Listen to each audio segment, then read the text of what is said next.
Почитуван председателе на Собранието на Република Македонија, господине Трајко Велјановски. Почитуван председателе на Републичкиот совет за безбедност на сообраќајот на патиштата на Република Македонија, господине Никола Ангеловски. Почитуван председателе на меѓународната превенција во сообраќајот, господине Јуб Гус. Ваши екселенции, дами и господа, ценети присутни гости. Добре дојдовте на меѓународната конференција за безбедноста на сообраќајот, улогата на локалните самоуправи и општините во имплементацијата на безбедноста на сообраќајот на локалните и регионалните патишта. Република Македонија оваа година има особена чест да биде домаќин на меѓународна конференција за унапредување на безбедноста на сообраќајот на патиштата.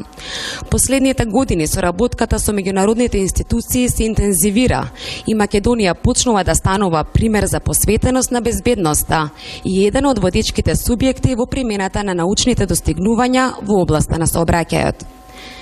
Го замолувам и го поканувам господинот Никола Ангеловски, председател на Републичкиот совет за безбедност на сообраќајот на патиштата на Република Македонија, да се обрати на почетокот на меѓународната конференција за безбедноста на сообраќајот.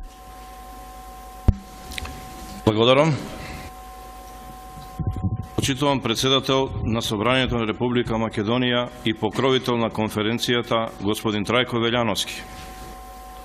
Почитуван председател на ПРИ господин Јуб Гус, Ваши екселенции, почитувани градоначалници, почитувани ректори, декани, професори, почитувани представници на државни институции и локална самоуправа, почитувани членови на Совет, почитувани учесници на меѓународната конференција, драги гости, дами и господа. Ми представува особена чест и задоволство да се обратам пред еминентните учесници на оваа конференција посветена на унапредувањето на безбедноста на сообраќајот на патиштата со особен акцент на улогата на локалната самоуправа. Во име на домаќинот на конференцијата, Републичкиот совет за безбедност на сообраќај на патишта ви посакувам добре дојде во Република Македонија.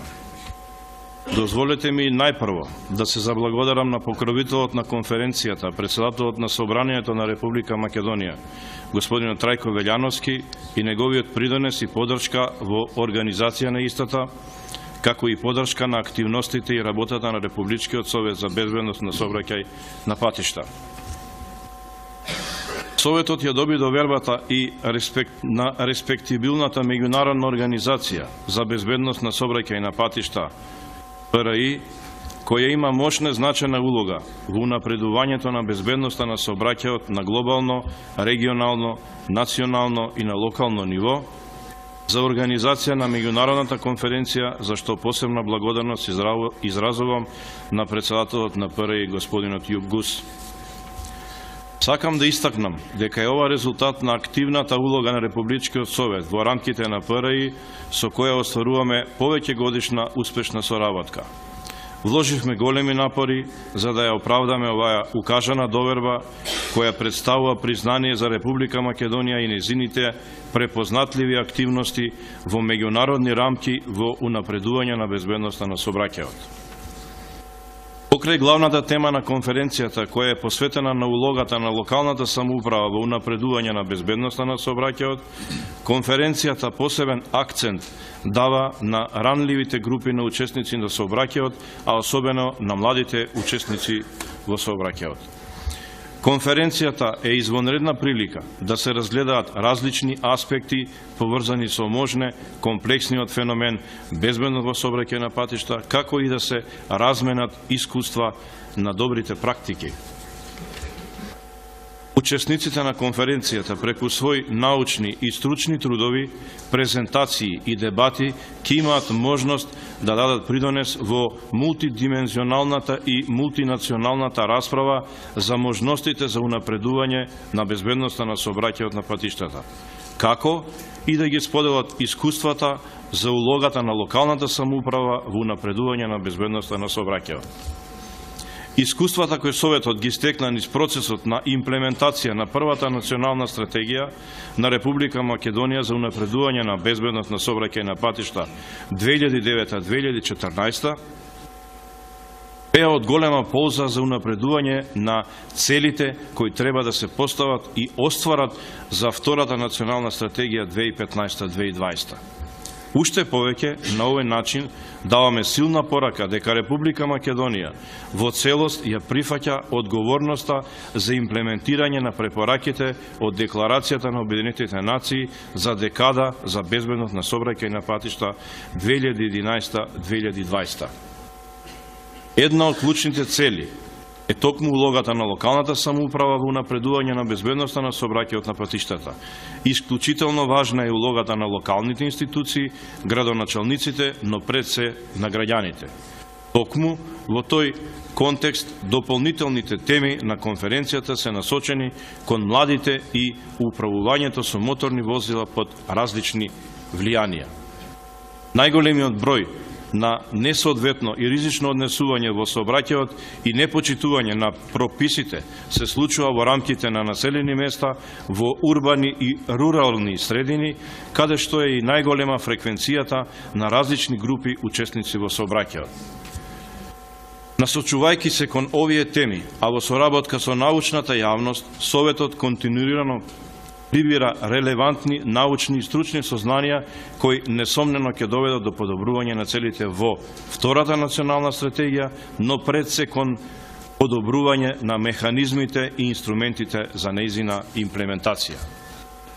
Во рамките на овие механизми значајно место завзема локалната самоуправа и сакам да нагласам дека таа во процесот на децентрализација и со прилагодување на законските одредби презема се поголеми надлежности во областа на сообраќајот, сообраќајното уредување и изнаоѓање на соодветни сообраќајни решенија, како и во остварување на континуирана грижа на ранливите групи и едукација на граѓаните, особено на младите и значењето на безбедноста во сообраќајот. На крајот, уште една сакам на странските учесници да им посакам пријатен престој во Република Македонија и на сите вас успешна работа на конференцијата и очекувам дека заклучоците од истата и декларацијата која ќе биде поднесена ќе бидат прифатени и ќе придонесат за глобално подобрување на безбедноста на сообраќајот на патиштата. Благодарам.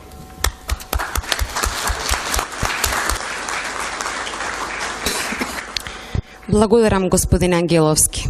La Prevención Rutiera Internacional е реномирана меѓународна организација која има значајна улога во напредување на безбедноста на сообраќајот, а незиниот председател, господинот Гус, успешно ја раководи организацијата подолго време. Го замолувам и го поканувам господинот Јуб Гус, председател на ПРИ, да се обрати на учесниците на меѓународната конференција. Mr. Veljanovski, Mr. Angelovski, dear mayors, dear participants, dear colleagues, representatives of the media, ladies and gentlemen. Dobar dan, dragi prijatelji. But if you don't mind, I will continue my speech in English, because my Macedonian language is not so good yet, but I'm learning.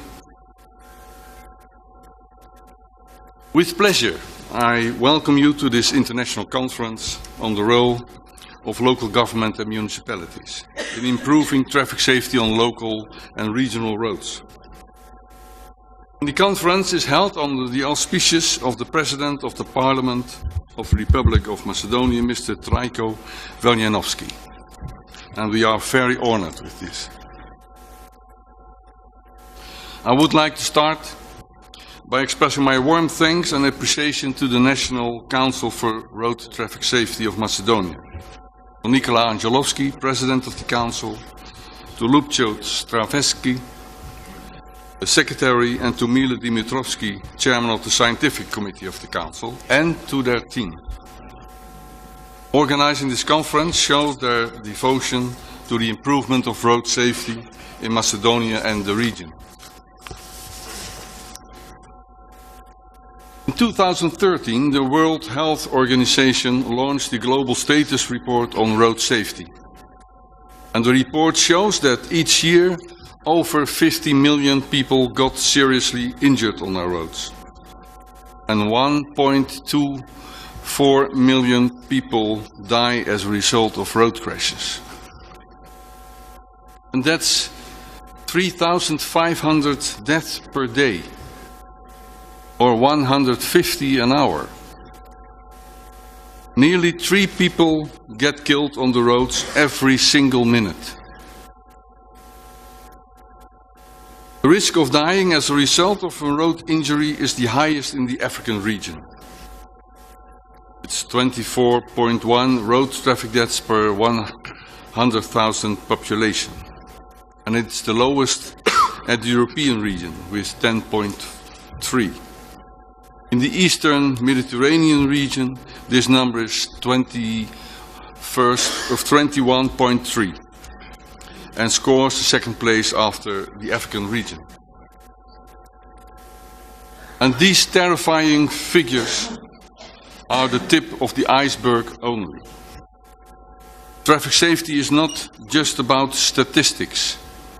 It's also and above all about emotions and grief of the loss of a beloved one, a family member, a neighbor, a friend from school, a boyfriend, about people who got handicapped for the rest of their lives after a road crash.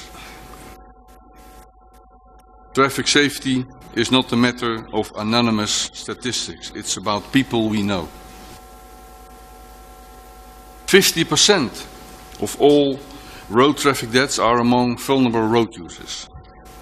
22% are pedestrian, 5% cyclists, and 23% motorcyclists. And in this region, 28% of the road traffic deaths are among pedestrians and 3% among cyclists.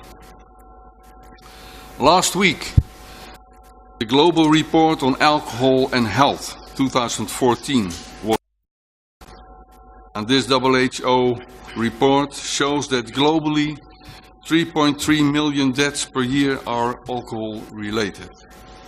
And a significant part of these fatalities are on our roads. The effects of alcohol impairment in traffic are magnified when combined with fatigue or the use of drugs. Young and novice drivers who drink have a greatly increased risk of a crash compared to more experienced drivers. In general, road traffic injuries are the leading cause of death among young people, aged 15 till 29.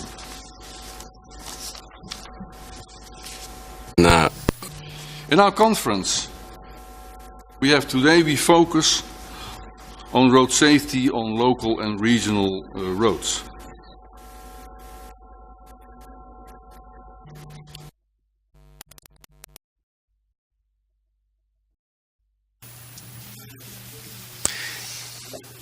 Имаме повеќе излагачи на високо ниво на тие теми. Имаме сесии за млади возачи и сесии за возење под дејство на алкохол.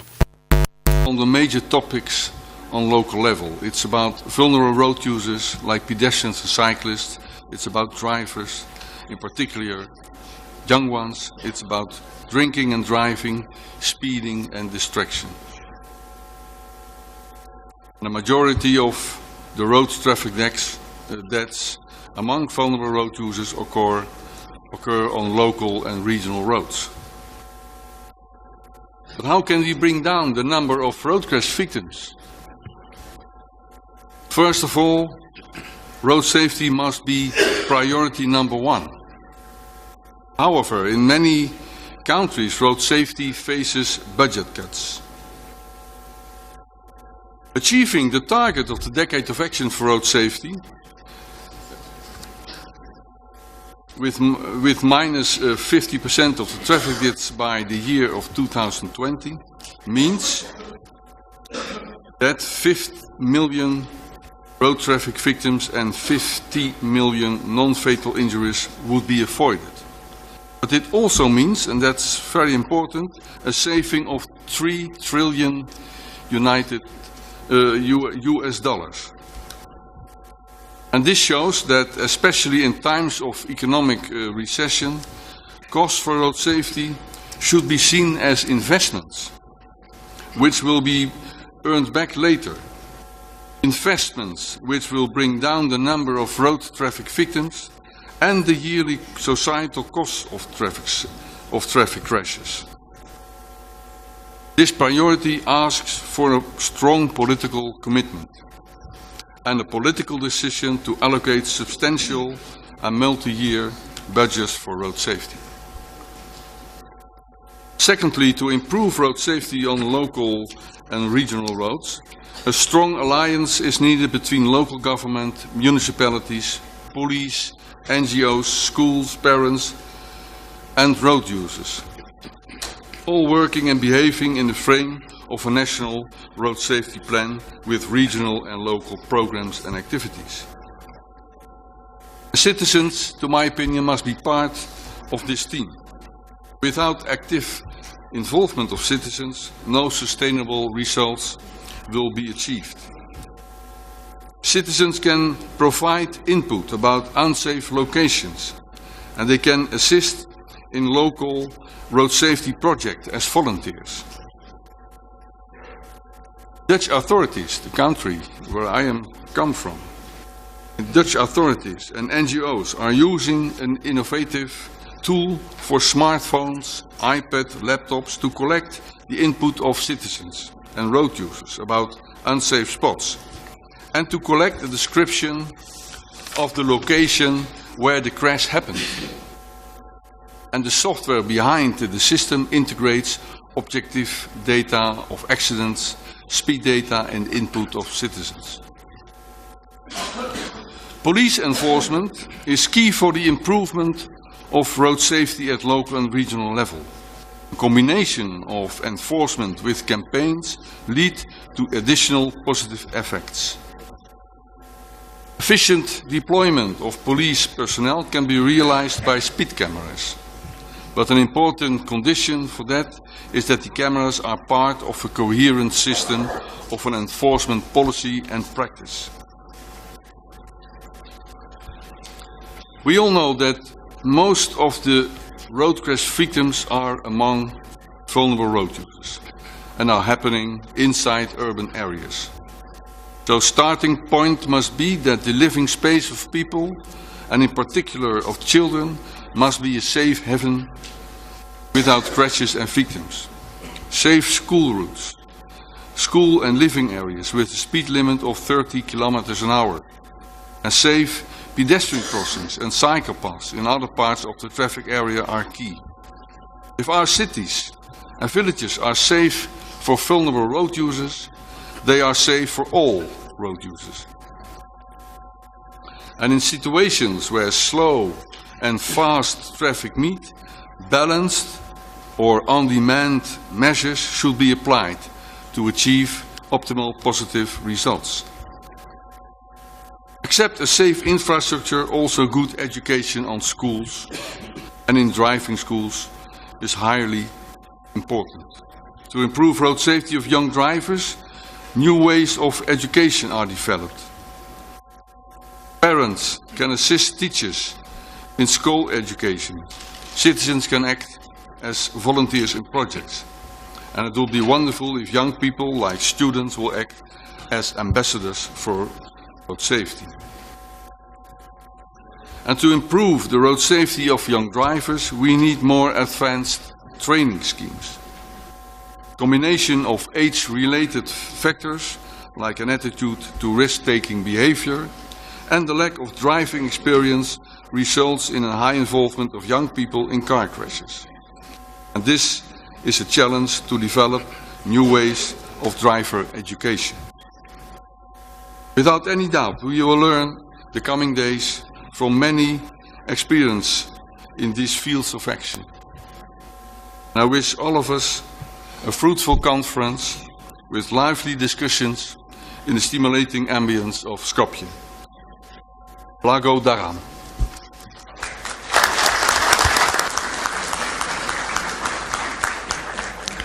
Благодарам, господине Гус. Собранието на Република Македонија последниве години прави сериозни напори за подобрување на безбедноста на сообраќајот на патиштата, особено преку усвојување на стратешките документи и законодавство, со цел постигнување на високи стандарди од оваа област. Го замолувам и го поканувам господинот Трајко Велјановски, председател на Собранието на Република Македонија, во својство на покровител на овој значаен настан, да се обрати на учесниците и да ја отвори оваа меѓународна конференција. Повелете. Благодарам. Почитуван господин Гус, почитуван господин Ангеловски, почитувани учесници на меѓународната конференција за безбедност на сообраќајот на патиштата. Лично задоволство и чест ми е да видам покровител на овој значаен настан, меѓународната конференција за безбедност на сообраќајот на патиштата, чиј домаќин и организатор со одлука на извршниот одбор на Меѓународната организација за безбедност на сообраќајот на патиштата е Републичкиот совет за безбедност на сообраќајот на патиштата. Собранието на Република Македонија како законодавен орган води постојана грижа за унапредувањето на безбедноста на сообраќајот на патиштата преку усвојување на стратешките документи и на законодавството од оваа област.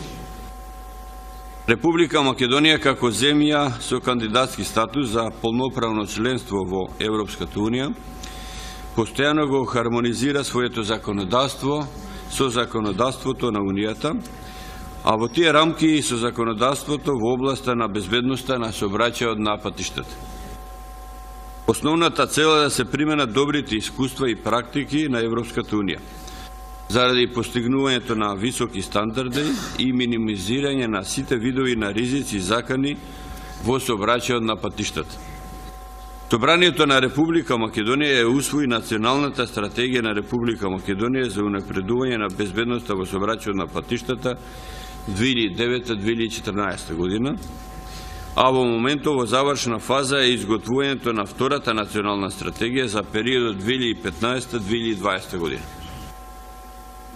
Републичкиот совет за безбедност на сообраќајот на патиштата, како тело на Собранието на Република Македонија, во соработка со други институции и организации презема низа мерки и активности за унапредување на безбедноста на сообраќајот на патиштата.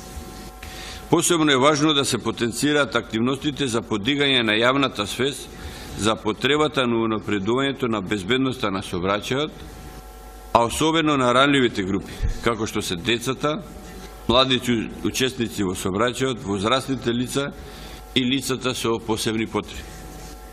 Главна тема на оваа меѓународна конференција е улогата на локалната самоуправа во остварувањето на безбедноста на сообраќајот на патиштата, односно на улиците и на локалните патишта. Во Република Македонија во последните години успешно се завршува процесот на децентрализација на власт. Децентрализацијата на власта подразбира трансфер на надлежностите од централните органи на локалната самоуправа, со што се засилува улогата на локалната самоуправа, а со тоа и нивната одговорност. Една од важните области каде се одвива процесот на децентрализација е безбедноста на сообраќајот на улиците и локалните патишта, каде единиците на локалната самоуправа, односно општините и градот Скопје, има значени надлежности. Со тоа локалната самоуправа има голема одговорност за севкупната безбедност на сообраќајот на патиштата, а особено со проектирање, изградба и одржувањето на улиците и локалните патишта, уредување на патната околина, хоризонталната и вертикалната сигнализација, обезбедување на доволен број на безбедни паркинг места, изградба на велосипедски патеки и низа други активности, единиците на локалната самоуправа остваруваат значајна улога во оваа област. Во Република Македонија постојат успешни примери на општини кои преземат мерки и активности во областа на безбедноста на сообраќајот на патиштата. Меѓутоа, овој пример треба да го следат и останатите општини. Во иднина се потребни перманентни напори на градоначалниците, советите и на другите органи на единиците на локалната самоуправа во насока на постигнување на висок степен на безбедност на сообраќајот. Во оваа насока важни се напорите на Републичкиот совет за безбедност на сообраќајот на патиштата, кој ги поттикнува единиците на локалната самоуправа за основање на општинските совети за безбедно на сообраќајот и поради ова голем број од општините ги имаат формирано овие совети. Потребно е во блиска иднина сите да го сторат истото.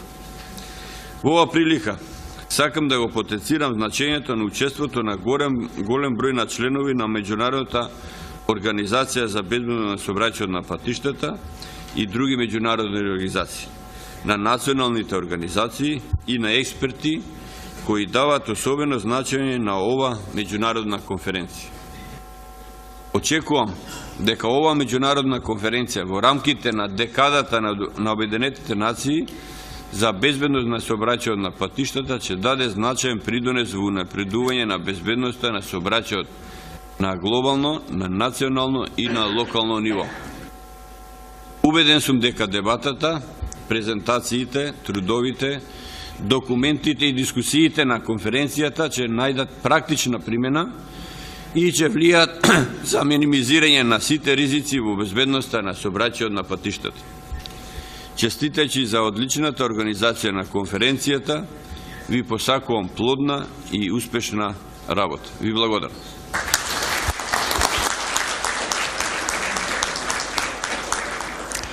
Благодарам, почитуван председателе. Свечениот дел од отворањето на конференцијата заврши. Според програмата следува заедничка групна фотографија и куса кафе пауза до 11 часот. Веднаш потоа започнуваме со првата сесија. Благодарам.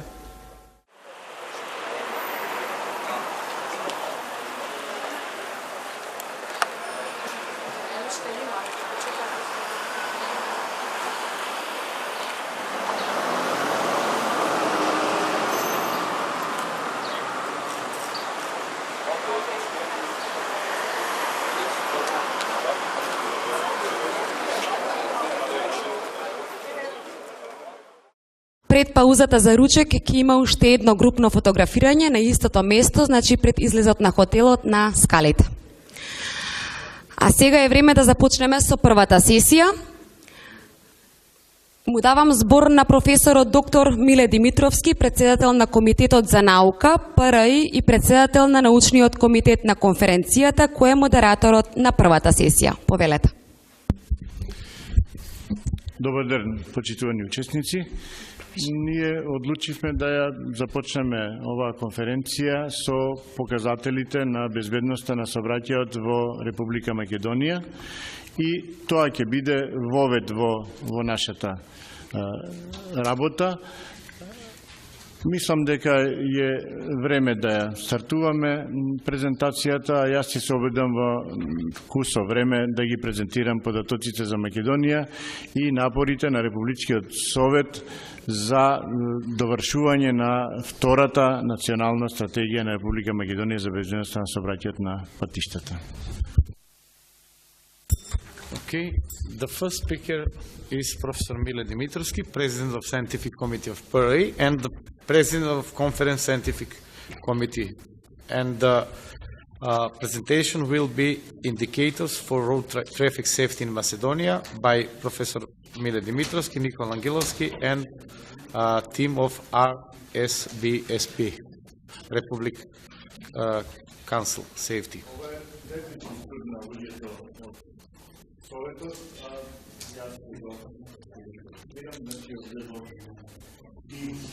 Ова се дел од активностите на Советот и дел од она што се случувало во различни години. Тоа значи дека нашата работа е една чадор организација која што се обидува да подигне јавната свест во областа на сообраќајот и ова се активностите со кои што ние тоа сме го правеле. Ова се дел од кампањи кои што се во претходните години водени, дел од кампањите во Македонија и дел од кампањите во Европа, кои што се однесуваат на различни активности. Индикаторите за Република Македонија се такви што покажуваат дека бројот на возила секоја година се зголемува и дури за кусо време од 2010 бројот на возила се покачил за 54%, бројот на сообраќајни незгоди се покачил за 31%, а сите други показатели се подобрување. Во 2013 година се случил феномен, на изглед феномен, дека бројот на жртви се покачил многу и тој изнесува 192, но тоа е последица на тоа дека во таа година имавме сообраќајни несреќи со поголем број на жртви, а ако ги споредуваме податоците за сообраќајни незгоди, тие се на истото ниво со 2000. Ние мислевме дека е тоа само кај нас, но еве диаграмите покажуваат дека и во други држави се случувало истото. Например, во Србија во 2010 година паднал бројот на 660, но веднаш следната година се покачил на 730. Во Европа исто така постои една синусоида, но е важно дека целата крива треба да биде надолна и Републичкиот совет има таа задача да се обиде со сите своји активности бројот на жртвите да го смалува, но не само бројот на жртвите, сите сообраќајни незгоди и сите последици од сообраќајот да бидат што е можно помали. Еве еден заклучок, дека и покрај зголемувањето на бројот на возилата за 54%, сепак бројот на жртвите се покачува релативно помалку. Се разбира дека позитивниот резултат не е само заслуга на Советот, туку овде се набројани сите други организации кои што имаат надлежности во обработка на сообраќајот, значи ова е заеднички резултат на сите надлежни институции во Република Македонија кои што се тука набројани. Ова се надлежните институции, а со звездички се дадени нивните надлежности или во колкав степен тие се одговорни за некоја од хоризонталните задачи. Ова се 5 столба, се извинувам што ова нешто баш не ми е како треба, ова се 5 столба на функционирање на сите надлежни. Првиот столб е менеджмент од Road Traffic Safety, вториот столб Construction од Safer Roads, третиот е Production of Safer Vehicle. Во четвртиот столб Safer Road Users е она во кое што ние можеме многу да помогнеме и се разбира во петтиот столб Post-Crash Response е она кое што навистина може да се постигне и утре ќе има една симулациона покажна вежба во 10 часот, а сите учесници ќе одиме заедно да ги видиме резултатите, но мислиме дека во столбот 4 и 5 може многу да се помогне да се смали бројот на жртвите, но и да се смалат последиците од сообраќајните несреќи. Се разбира дека надлежните во областа на патиштата ќе идентификуваат разни слаби точки, црни точки, небезбедни места и така натаму, и во тој дел нашите податоци или анализи можеби ќе помогнат да се подобрат состојбите. Македонија уште во 2009 година донесе прва стратегија за безбедност на сообраќајот на патиштата, тоа е ова, а веќе е во завршна фаза втората стратегија, со која што ќе се подобрат механизмите за делување и се надеваме дека ќе се постигнат целите. Треба да кажеме дека во многу држави во Европа стратегиите беа преамбициозни. Во 2008 година се сметаше дека сите држави треба да програмираат 50% смалување на бројот на жртвите до 2014 и во исто време и бројот на сообраќајни несреќи. Се види дека во 90% од државите ова не беше остварено. Заради тоа насоката беше да се дадат реални показатели за тоа што навистина може да се направи, а да не се цели кон толку високи цели како што е 50% смалување. И во втората национална стратегија која што ја подготвува Советот, нашата цел ќе биде да го смалиме бројот на жртвите на просекот на смалување од европските држави, но посебно да се грижиме за младите возачи и за возачите и за другите учесници со посебни потреби, и тоа е главната насока или трансформација на новата национална стратегија за безбедност на сообраќајот на патиштата. Се разбира дека ова би било доволно за почеток и покрај тоа што презентацијата има уште 20 на слајда, јас на ова место би ја завршил презентацијата со последната реченица дека подготовките за стратегијата се завршени, драфтот на стратегијата веќе е подготвен, консултациите со сите надлежни во првата фаза се направени, сега одат консултациите во втората фаза и се надеваме дека до октомври или ноември, кога истекува важноста на оваа стратегија, дека Република Македонија ќе усвои втората стратегија со која што состојбите ќе бидат уште подобри или ќе бидат подобрувани во таа стратегија. Ви благодарам на вниманието.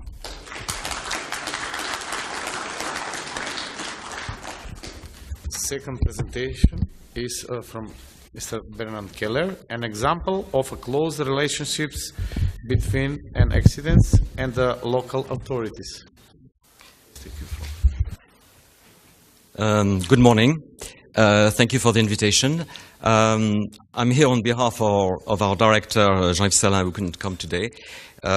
So I'm going to make a presentation that's not going to be technical compared to some others, as I'm going to talk about a competition as an example of a relationship between an association, a French association, Prévention Routière, which I represent, and the local authorities.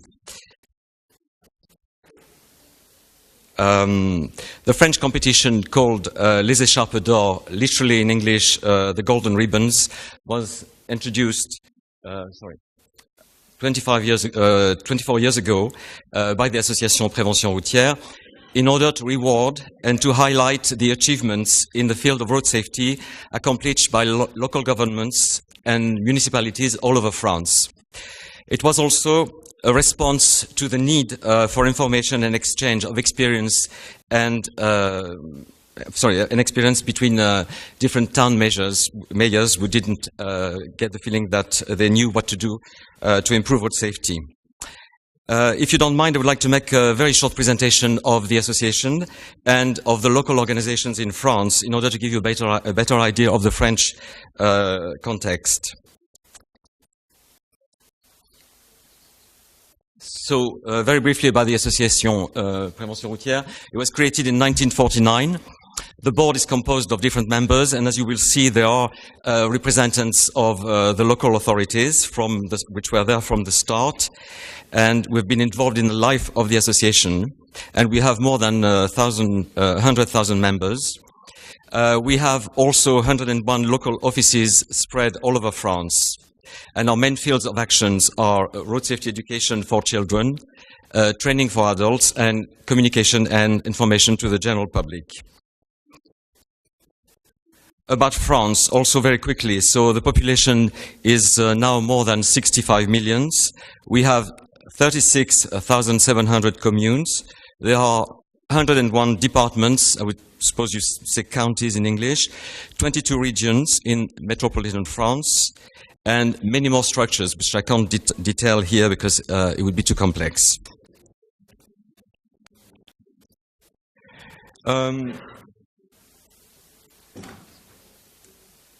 Few words about also road accidents. I've taken this graph from the last report of the Ministry of Transport, and it shows that since the year 2000 there's been a big improvement in fatalities, especially for car users, the first red line, and we see also that there is an improvement of fatalities for vulnerable road users, but the progress are not very quick.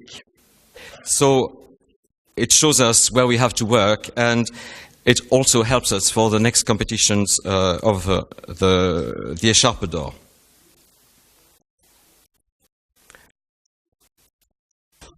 So, moving on to the subject of the competition, as I explained earlier, the structure of our organization is based on local offices, which means that we always had a close link from the start with local authorities and communes, and also the population. So it seemed for us a natural step to launch that competition to fight against road accidents at a local level.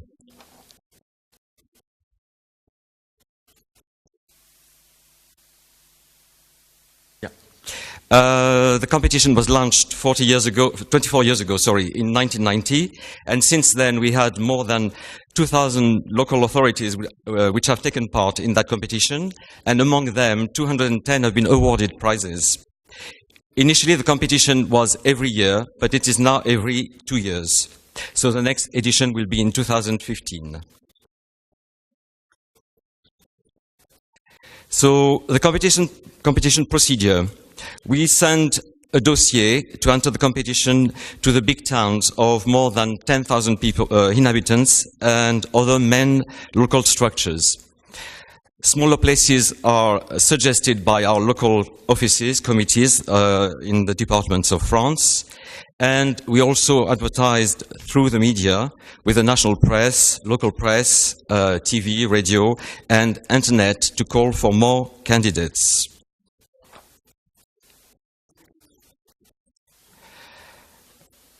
So to enter the competition, every local institution has to complete a dossier that they have received with the maximum details about the scheme.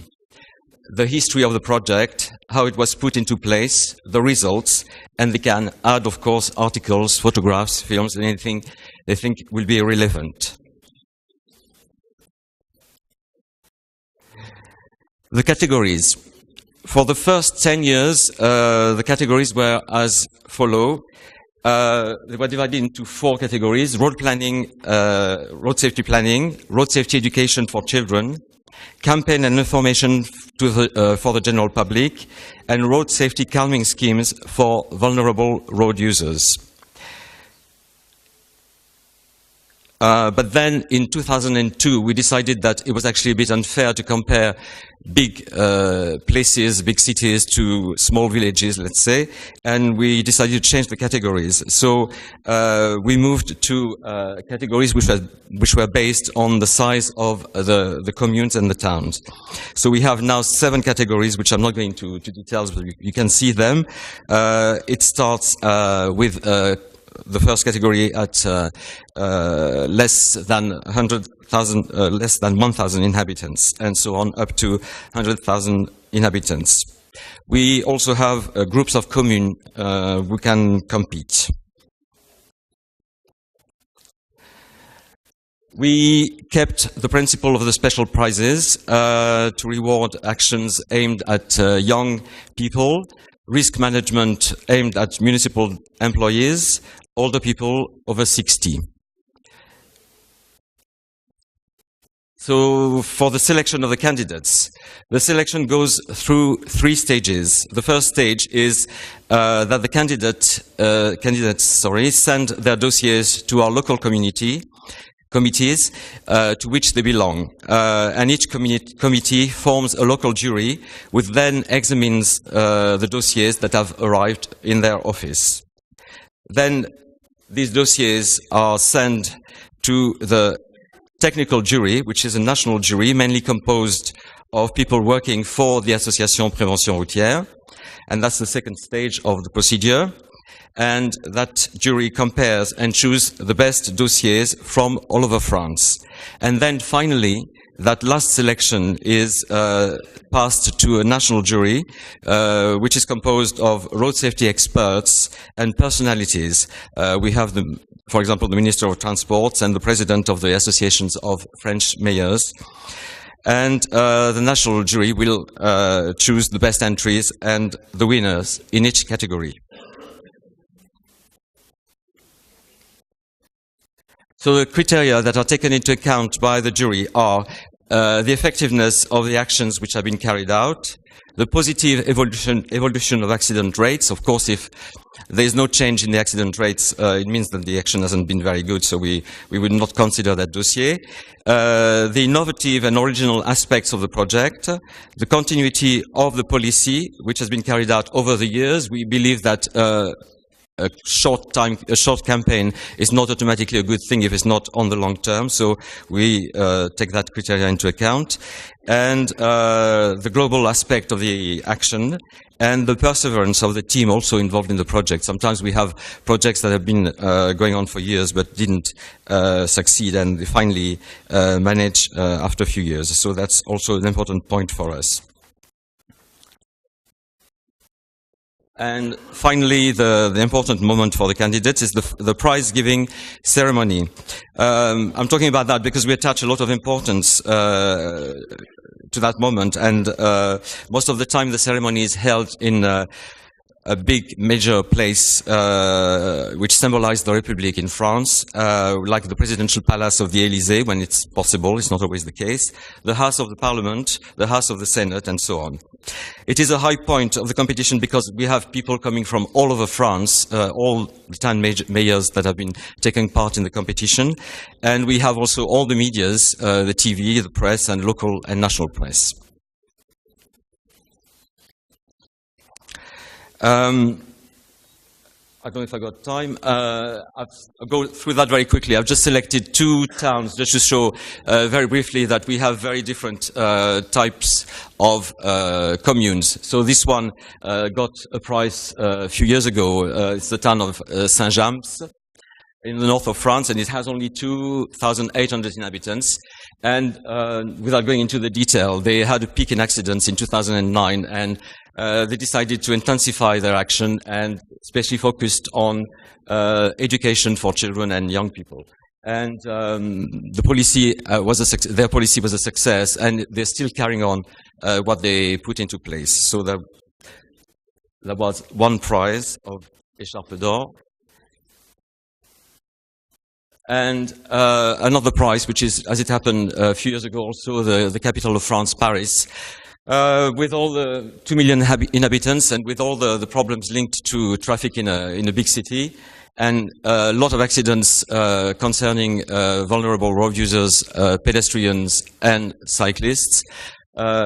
And they decided to work on that, and they did a massive scale campaign with a lot of publicity, posters, information, and demonstrations about, like you can see here, of blind spots for pedestrians and cyclists, and exhibitions and games about mobility for children. And we were impressed with the scale of the campaign and the strong implication of the city of Paris.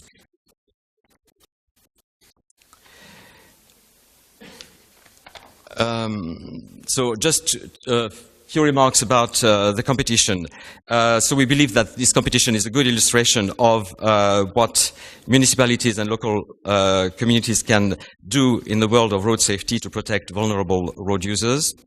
And our contacts with local authorities, along with some studies that we carried out, show in particular that town mayors are concerned about the best way to fight against road accidents. But we can observe that the measures that are taken depend on the size of the town and the commune. We noticed that large municipalities don't always turn to the state or the Ministry of Transport for help, but they would turn to smaller organizations like us, which are near them at a local level. So they would turn to us for help and advice. And the last entries also demonstrate an increasing willingness from the people in charge to involve the population in the implementation of road safety policies. So that's a big change also that we noticed, and it is important for us to underline that. So the competition is a success, but we would like to relaunch it for the next year edition in a new form. But we are still in the process of considering which way it should go. So one possibility is maybe to go European and associate other cities. Just to conclude, I would like to say that we do other things in partnership with local municipalities. I'm not going to detail them since I'm a bit short of time, but we are near them for example, taking part in local commissions about black spots, and we give conferences, and we participate also in the road safety education for smaller children. Thank you very much for your attention. And if you want to know more about prévention routière, you can go on the internet site. Thank you.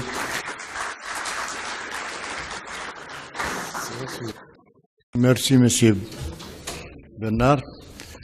Ве известувам дека книгата на абстракти утре во 12 ќе можете да ја земете на регистрација, а секоја презентација што ќе биде презентирана овде ќе ја има на веб сајтот на конференцијата.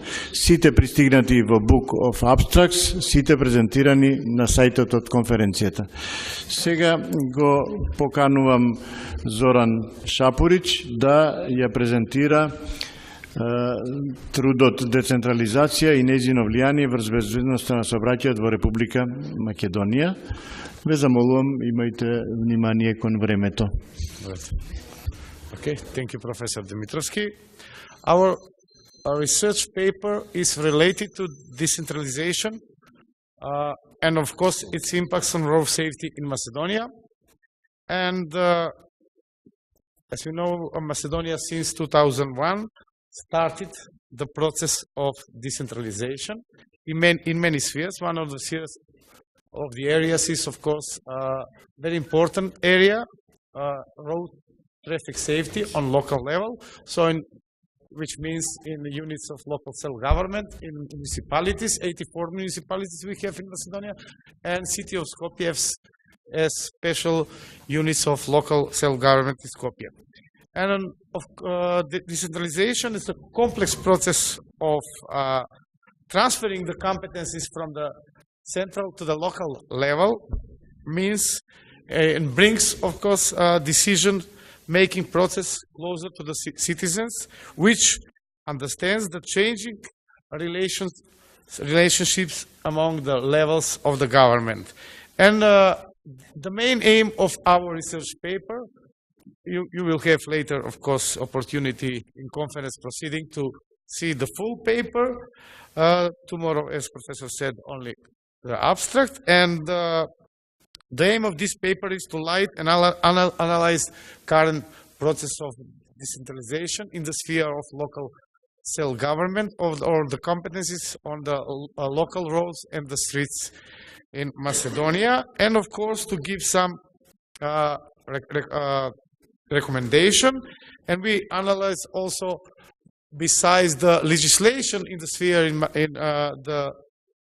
the sphere related with local road safety, we analyze also the statistical data, and we made during preparing this paper an interview with 90 responsible individuals who are deeply involved in the road traffic safety issues.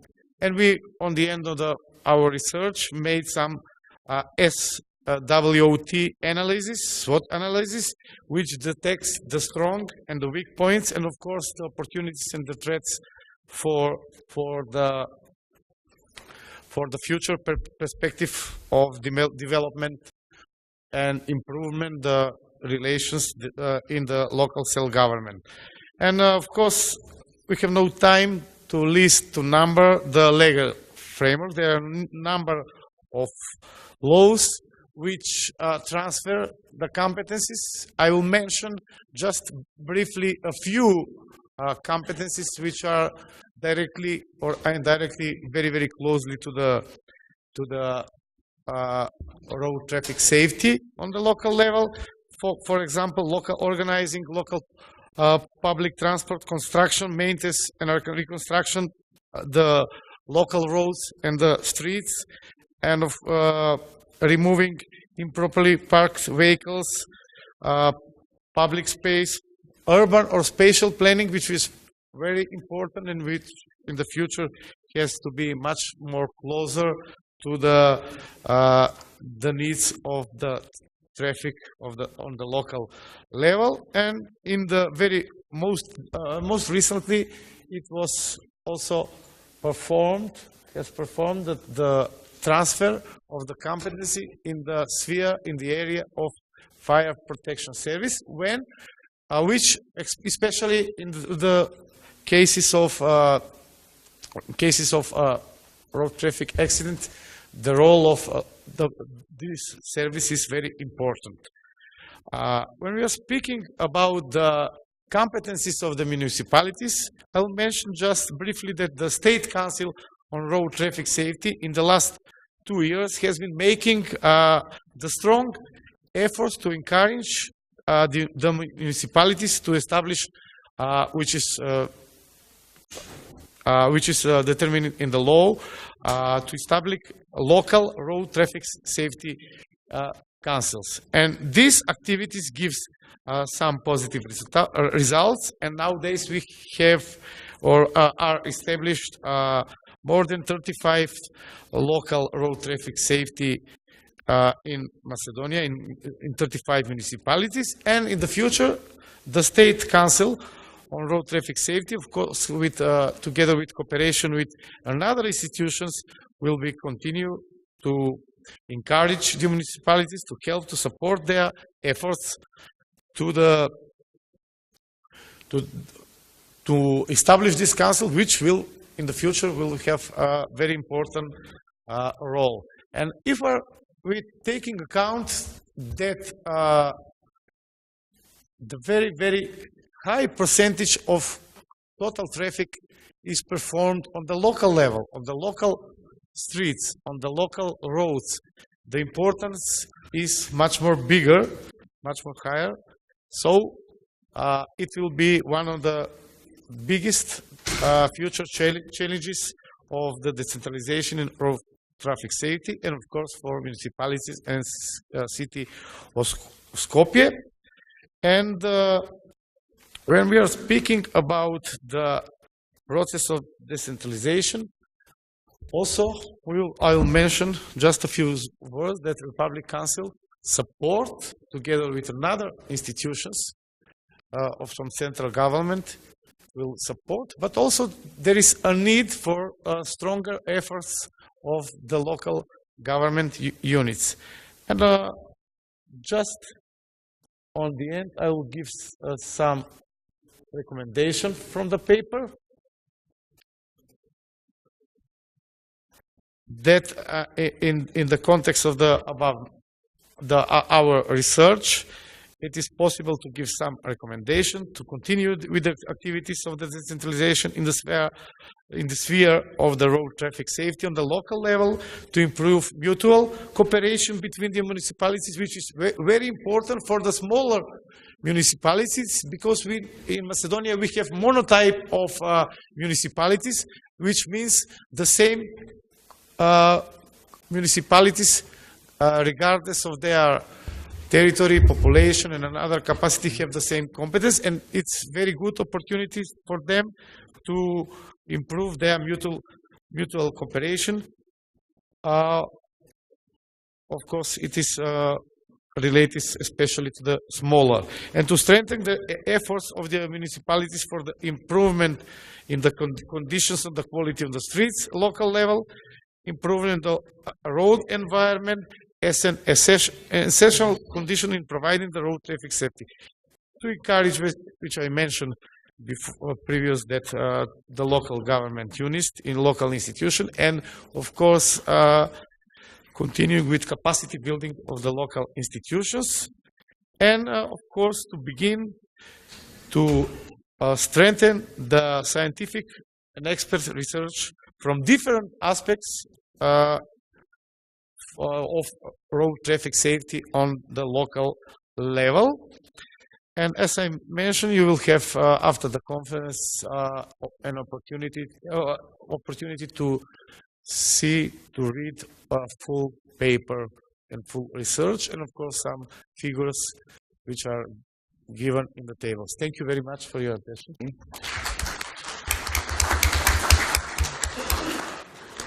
Thank you, професор Шапорич. Сега го поканувам колегата Беназир Булажул со трудот идентификација на црни точки во сообраќајот во Казабланка. Thank you, Mr. Chairman. I will talk about a project, about study what we did in Casablanca city some years ago. But first, I want to tell some word about how we manage road safety in Morocco. Road safety in Morocco is structured like that. We have what we call interministerial committee headed by the head of the government, and we have also permanent committee of road safety headed by the Minister of Equipment, Transport and Logistics. And at local level, we have what we call regional committees headed by the wali of the region, its local authority in the city or in each regional authority. Our organization, National Committee of National Committee of Prevention from Traffic Accident, what we call CMPRC, is we have our mission are like that: communication, road education, studies in road safety field, and we purchase also road safety equipment like radars, weight equipment, and other equipment related to road safety. And we try to develop a role of as experts in road safety to assist local authorities mainly in road safety. And now we have a new law. We are working on a new law to maybe to change this organization as a national agency of road safety. We submit as soon as possible this law to the parliament. We do different kind of studies. We do behavioral studies, studies related to road safety factors, and technical studies. The objective of Casablanca project is to develop a new approach to resolve road safety problems in urban area, and we want to show from this study to responsible at local level that using a case study that road safety is mainly in urban area needs a scientific approach, and we want to give a material from this study to local authority to implement and to improve the safety of road users. The main result of the study, we make a statistic analysis of accidents and victims within 5 years, and we make some analysis of institutional and organizational related to traffic safety in Casablanca city, and the mapping also of accident and victim using data for 5 years. And for that we develop GIS, what we call specific GIS, geographic information system, which made it possible to locate physically the accident, and we located around 5,000 traffic accidents, and more than 5,800 victims were located exactly in the map. And we develop map of accidents and victims as needed, particularly by sub areas in the city, what we call prefecture at local level, by years, by category of road user, and all variable of the database in the accidents are used to meet specific needs. And we identify from this study using this GIS more than 46 black spots of traffic accidents in Casablanca city, and we have two kinds of black spots. We have in the junction 24 and also in the straight section 22. The main result of the study, we make deep study analysis for 36 among very dangerous black spots, and recording video of the behavior of road users in 10 black spots, and we give a proposal of adequate solution in terms of infrastructure and signals, and we made a recommendation of actions and measures related to road safety in urban area in general, and selected black spot in particular in terms of behavior, infrastructure, traffic and transport, and institutional and the management of road safety sector in the city. Here we have the table, which we have different kind of black spots by different maybe sub areas. And here we have the victims and traffic accidents by each section or by each black spot. And finally, we made this map, which give us an idea about the distribution, about the accidents in the whole of the city. And I think this is very important to see where accidents occur in the city. And we prepare different kind of maps. This completely different from the first one, and this gives us an idea how to make maybe good solution to resolve the problem in each black spot point. The typology of accumulation zone, we remark that area examined can be grouped as follow. The main roads, like what we call boulevard in the city, streets with the high pedestrian traffic mainly near rail stations, shopping center, hospitals and schools, junctions, highway interchanges, and exit from tunnels. And what we see also that maybe more than 90% of victims are among vulnerable road users, and here we can see in the straight section, and is the same thing here in the intersection, in the junctions. That means vulnerable road users are highly involved in traffic accidents inside areas. And here the exit of tunnel is one of black spot we identified in this study, and now we treated this point, and we have bridges over there in after this study. And we make a lot of proposal maybe to resolve the situation in each black spot identified in this study. And we elaborate also what we call a matrix of proposal of actions. And we have in each point we have the problems, we identify the problem, and we make also the recommendation, the action what we have to do, and also the price of each action. And this is very easy to local authority maybe to act and to resolve the problem for each black spot identified in this study. The common dysfunctions what we identify from this study, that we have a bad distribution of spaces between different kind of road users. Roads, streets and junctions are very wide. Bicycles, moped and pedestrians are poorly considered in traffic management system. We have a lack of signals, light, horizontal and vertical signals. We have a lack also of directional signs, and the parking of cars are poorly organized. The general recommendation from this study, that we have to introduce road safety audit for all new projects, and we need to develop GIS to understand traffic accidents mainly in big cities. We need to technical guidelines concerning infrastructure management dedicated to pedestrians, cyclists and the motorcyclists, and now we have a study under process to develop this kind of guidelines, and to establish, evaluate system to follow traffic accident field analysis and countermeasures, and to define a new policy of maintenance of equipment related to road safety. And we have also to make free sidewalks for pedestrians from commercial activities, and I think this is very common in many cities, from furniture and from plantations, and to adopt a new type of road safety equipment, particularly in a residential area in which there is a high concentration of pedestrians, to reduce speed, like ramps, elevated walkway, and also to introduce work zones where the speed cannot exceed 30 kilometers per hour, mainly near commercial areas, schools, and near public equipment in general, and to establish an horizontal and vertical signals adapted to the safety of pedestrians, and to provide the appropriate cycle path beside the streets when it's available. And we have also to reduce the size of central crossroads in the main junctions with traffic signals, and create special lines for turn left, and to introduce smart regulation system for traffic, especially in big cities. This is maybe some of the result of the study what we have in the Casablanca project, but we have a full book. If you need, we can give it to you if you need more information about this study. Thank you.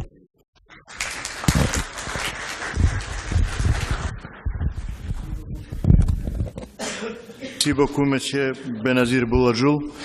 Now I can inform you that at the beginning of the closing ceremony tomorrow, we will sign a memorandum for understanding with the Lazar organization, which is similar to PRI. That's why we invite Mr. Robert Rothstein, who is the president of Lazar International Foundation, to give us a short presentation. Bonjour.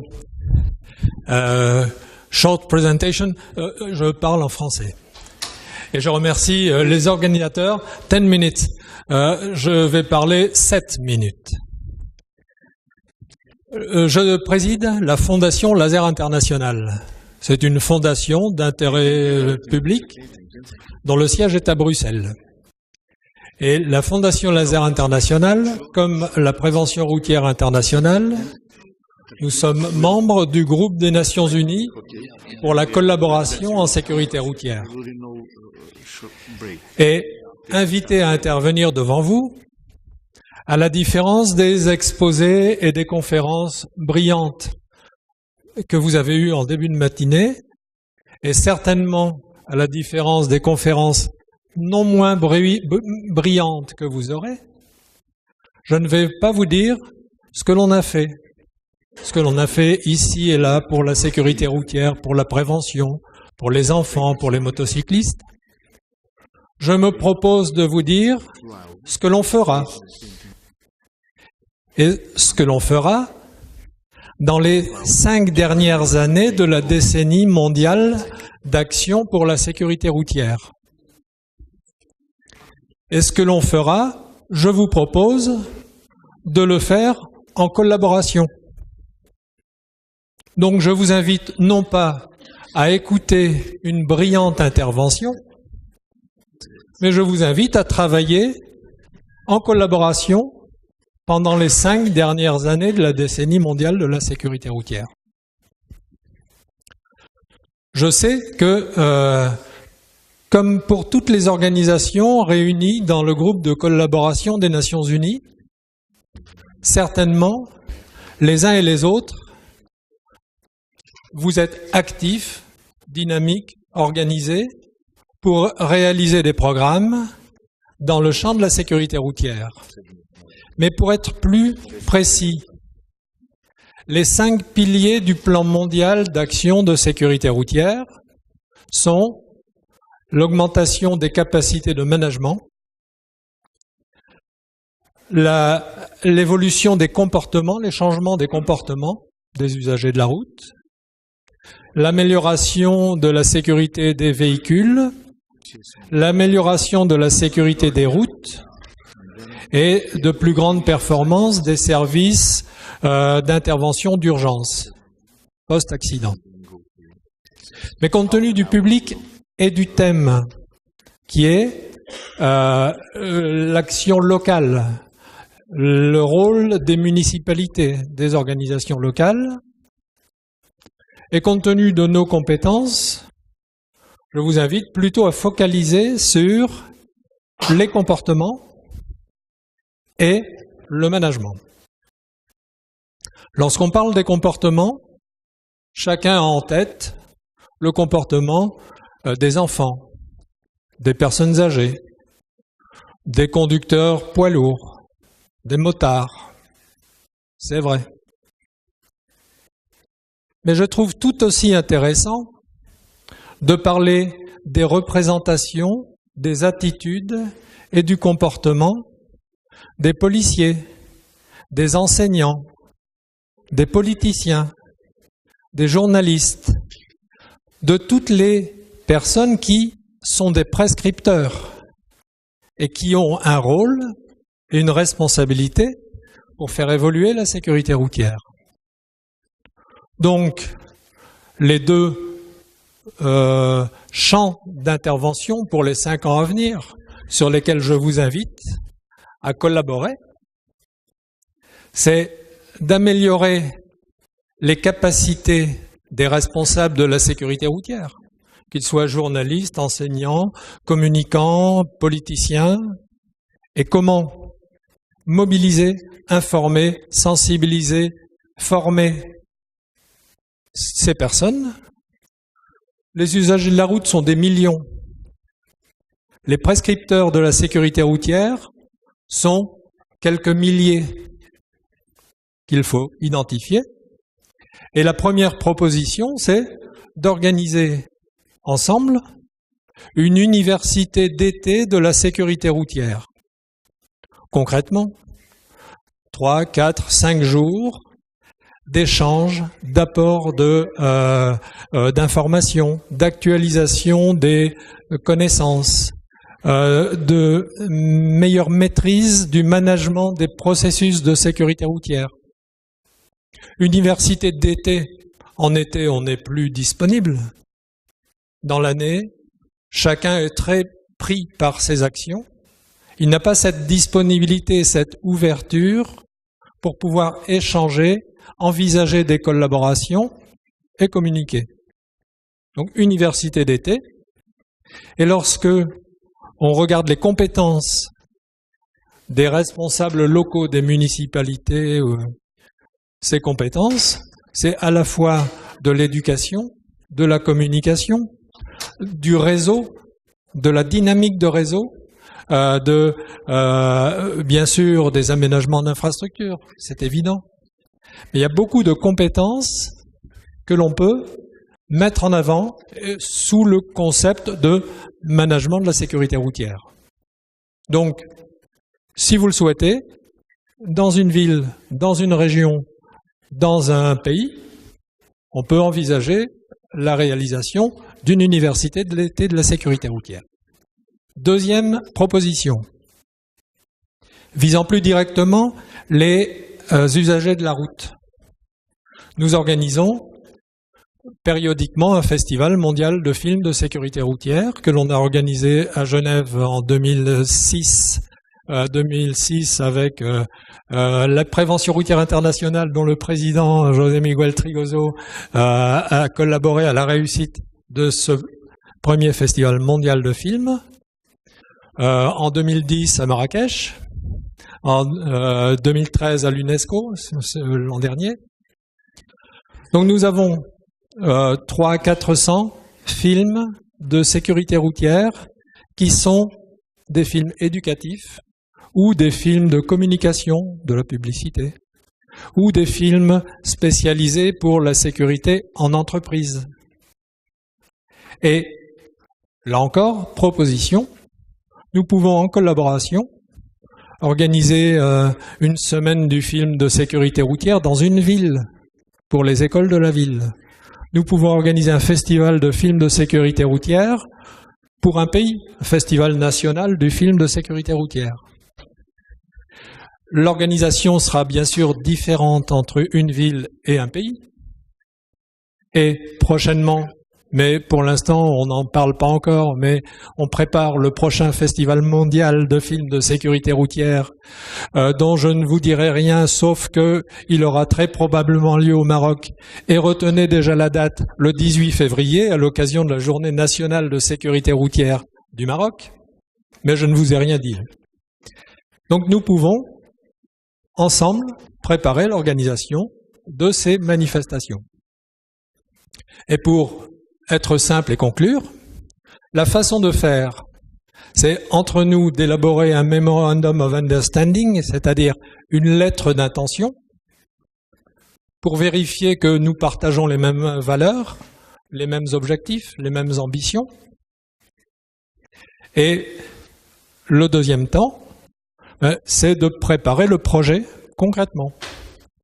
Et je vous invite à Paris le 17 octobre, c'est très précis, mais nous organisons, dans le cadre de la Charte européenne de sécurité routière, des rencontres sur la sécurité routière.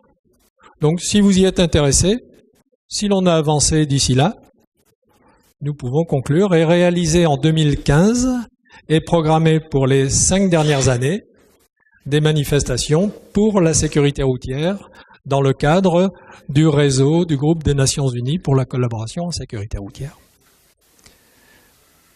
À bientôt donc et au travail. Merci.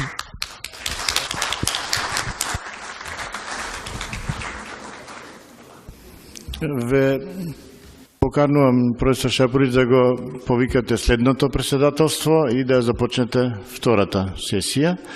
Имаме половина час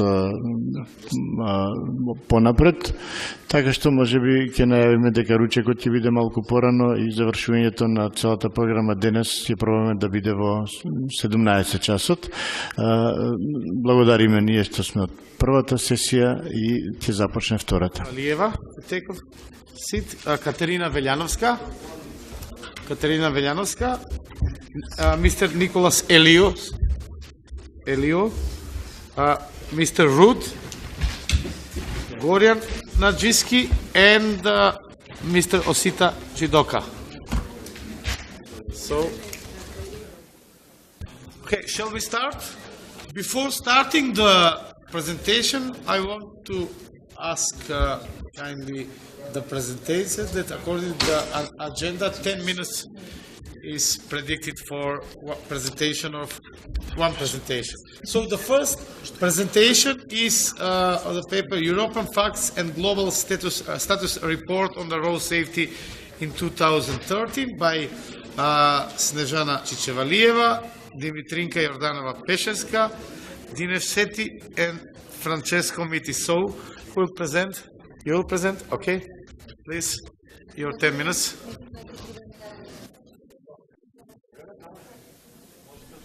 Почитувани организатори на оваа конференција, почитувани учесници, Светската здравствена организација го поздравува одржувањето на оваа конференција за безбедност на патиштата и особено нејзиниот фокус на локалната самоуправа. Човечката димензија на загрижувачките бројки за безбедноста на сообраќајот на глобално и регионално ниво многу убаво ги презентираше уште во своето уводно излагање председателот на Меѓународната организација за безбедност на сообраќајот. 1.140.000 жртви на глобално ниво секоја година.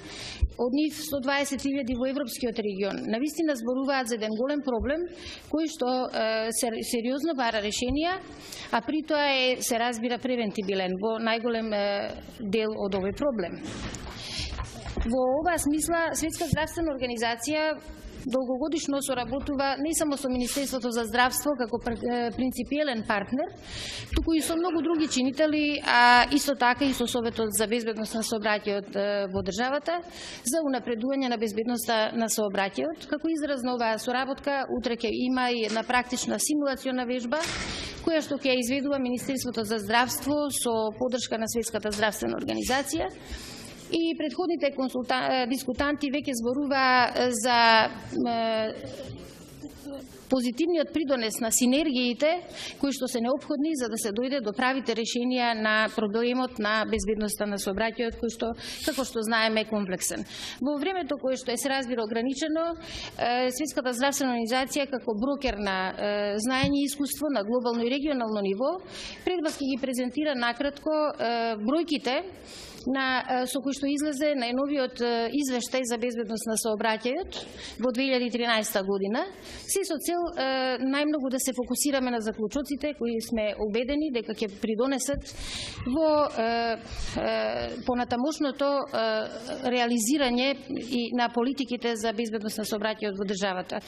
Светската здравствена организација веќе е активен учесник и во донесувањето, подготвувањето и се разбира понатаму донесувањето, се надеваме имплементацијата на новата стратегија за безбедност во сообраќајот до 2020 година на државата, која што се совпаѓа со стратегијата на Светската здравствена организација за здравје и благосостојба до 2020 година, која што исто така зборува и ги потенцира синергиите и партнерствата за да можеме навистина да направиме нешто, овие драстични бројки да се повеќе и повеќе се намалуваат.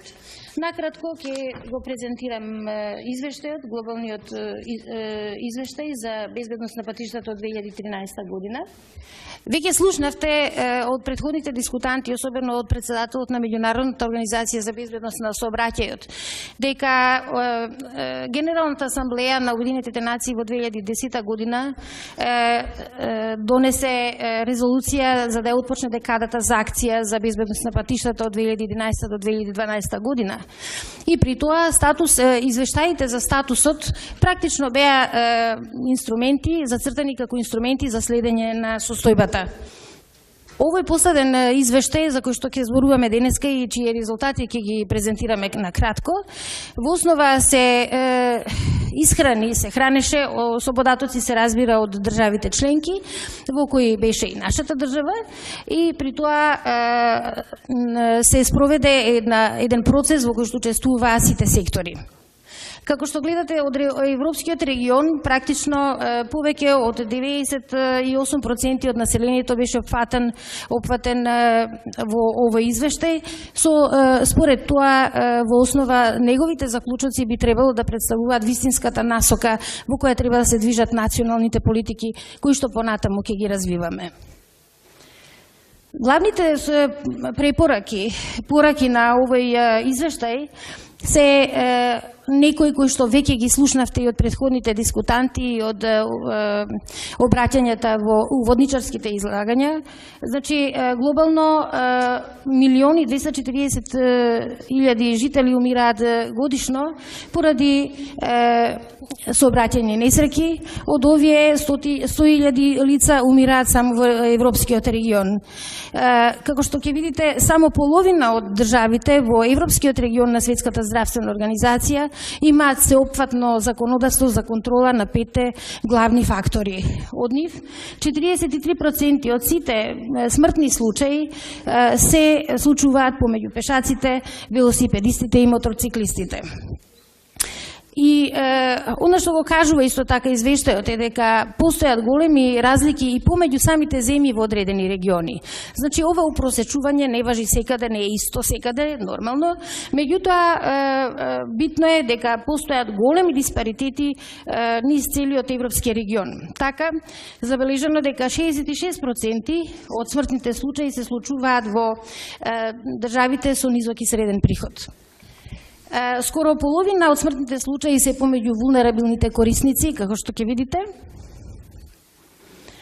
И при тоа, во основа, извештајот забележува дека во многу држави, околу 33 држави, имаат практично сеопфатно законодавство за брзото возење, за брзината, определување на брзината во урбаните средини. Меѓутоа, само 8 од државите кои такво законодавство имаат се држави со низок и среден приход. Со тоа што и понатаму другите податоци говорат дека стапката на смртност и инцидентите за сообраќајни несреќи во државите со висок и среден приход се помали од оние во државите со низок приход, тоа самото по себе зборува дека зборуваме за превентабилни појави.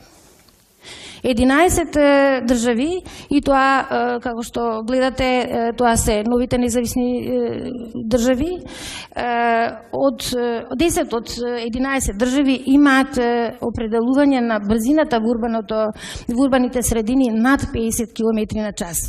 И се разбира, како што ќе видите дека на крајот и еден од финалните заклучоци е секако слабата примена на законодавството и таму каде што го има. Во однос на пиењето и користењето на алкохолот и возењето, извештајот вели дека 3 држави воспоставиле во своето законодавство граница за користење за алкохолот на 0,5 промили, меѓутоа во 2 држави воопшто не е стипулирана, не е определена таква граница. 29% од државите пак во законодавството воспоставиле пониски вредности на ова ниво за новите возачи, а 33% пониски нивоа за професионалните возачи исто така. Во однос повторно на примената на законодавство се чини дека овој извештај заклучува дека тоа е слабо и ефективно само во 42% од државите. По однос на користењето на заштитните шлемови, на кацигите, 90% од државите имаат вакво законодавство, кој што се однесува на сите возачи, на сите видови на патишта и на сите видови на машини. Додека повторно примената е под 50%. Примената на тоа законодавство. По однос на појасите за врзување, во сите држави во Европскиот регион на Светската здравствена организација постои законодавство со кое се регулира користењето на ремените. Само 3 држави не имаат вакво законодавство кое што се однесува на сите патници во возилото и 38% од државите известиле повторно дека законодавството е оптимално применето, што значи дека е тоа навистина многу мал процент, 38%. Во однос на ограничувањата и мерките за безбедност по однос на децата во возилата, 90% од државите има законодавство во овој случај, а само 26% од државите, и тоа најчесто овие со висок приход, известиле дека законодавството ефективно се применува. Како што гледате, Во основа, еден од основните проблеми за кои што зборува овој извештај е слабата примена на законодавството и таму каде што е тоа соодветно донесено. По однос на користењето на мобилните телефони, 98% од државите имаат законодавство за користењето на мобилните телефони во возилата, како што гледате 96% забрануваат употреба на мобилни телефони кои мора да се оперираат со користење на раце, 10% не толерираат практично користење на мобилните телефони воопшто, дури кога е hands-free, а 37% од државите, само 37% од државите рутински собираат податоци за оваа појава. Во многу држави веќе се воспоставени политики кои што промовираат активен транспорт. Како што гледате, овие стратегии за безбедноста на сообраќајот се поврзани со други стратегии, како што се стратегиите за подобра животна средина, за физички активности, стратегиите кои што во основа водат кон намалување на незаразните заболувања. Во таа смисла би сакала да споменам дека Министерството за здравство активно влегува во донесувањето на овие политики, особено за незаразните заболувања, кои што имаат широк опфат и помеѓу другото ги опфаќаат и овие мерки за безбедноста на сообраќајот. На овој начин се воспоставува една синергија, еден мултисекторски пристап кон решавањето на овие проблеми и како што и самата оваа конференција е вистински показател за добра синергија, се чини дека тоа е она што ќе донесе на крајот на денот подобри резултати. Ајде, ќе се задржиме малку на податоците, затоа што ова истражување во основа се заснова на податоци добиени од државите. Меѓутоа, исто така е заклучено дека системите за прибавување на овие податоци треба значително да се унапредуваат. Вие самите читате, нема да одам низ текстот на слайдот. Во делот на заклучоците би сакала само да се задржам, да продискутирам малку за нив. Значи, половина од државите имаат потреба се уште да донесуваат сеопфатно законодавство. Зборуваме за државите во Европскиот регион на Светска здравствена организација, за оние за кои што тоа не е толку, да кажем, видливо. Не се работи само за континентот Европа, туку и за новите независни држави. Границата на Европскиот регион на Светска здравствена организација е некаде кај Кина. Тоа значи дека еден огромен број на држави, 54 држави. Во однос на примената, веќе и самите видовте преку овие неколку примени, дека таа е субоптимална и нужно е да се разбира унапредува, меѓутоа да се унапредува заедно со активностите за подигање на свесноста кај населението. Се разбира дека поголемо внимание треба секогаш да им се обрне на вулнерабилните патници, вулнерабилните лица во сообраќајот и поголеми инвестиции да се вложат во одржлив и побезбеден транспорт. Во секој случај, инфраструктурата е таа на која што исто така треба да се поработи. И во заклучок се разбира дека и понатаму ќе слушате на оваа конференција многу национални бројки кои што секако зборуваат за една нагорна линија во смисла на тоа што се унапредуваат состојбите, меѓутоа секогаш и секаде, како што видовме на глобално ниво, предизвикот останува, решенија постојат и она што е потребно е заедничка акција. Јас би завршила со пораката на Светска здравствена организација за заедништво и заедничка акција во превенирањето на сообраќајните незгоди и во државата. Благодарам. Thank you.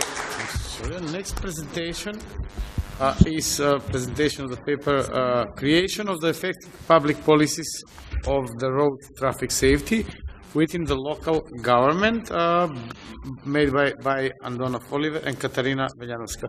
Please, you have your take, Ms. Veljanovska, your 10 minutes for the presentation.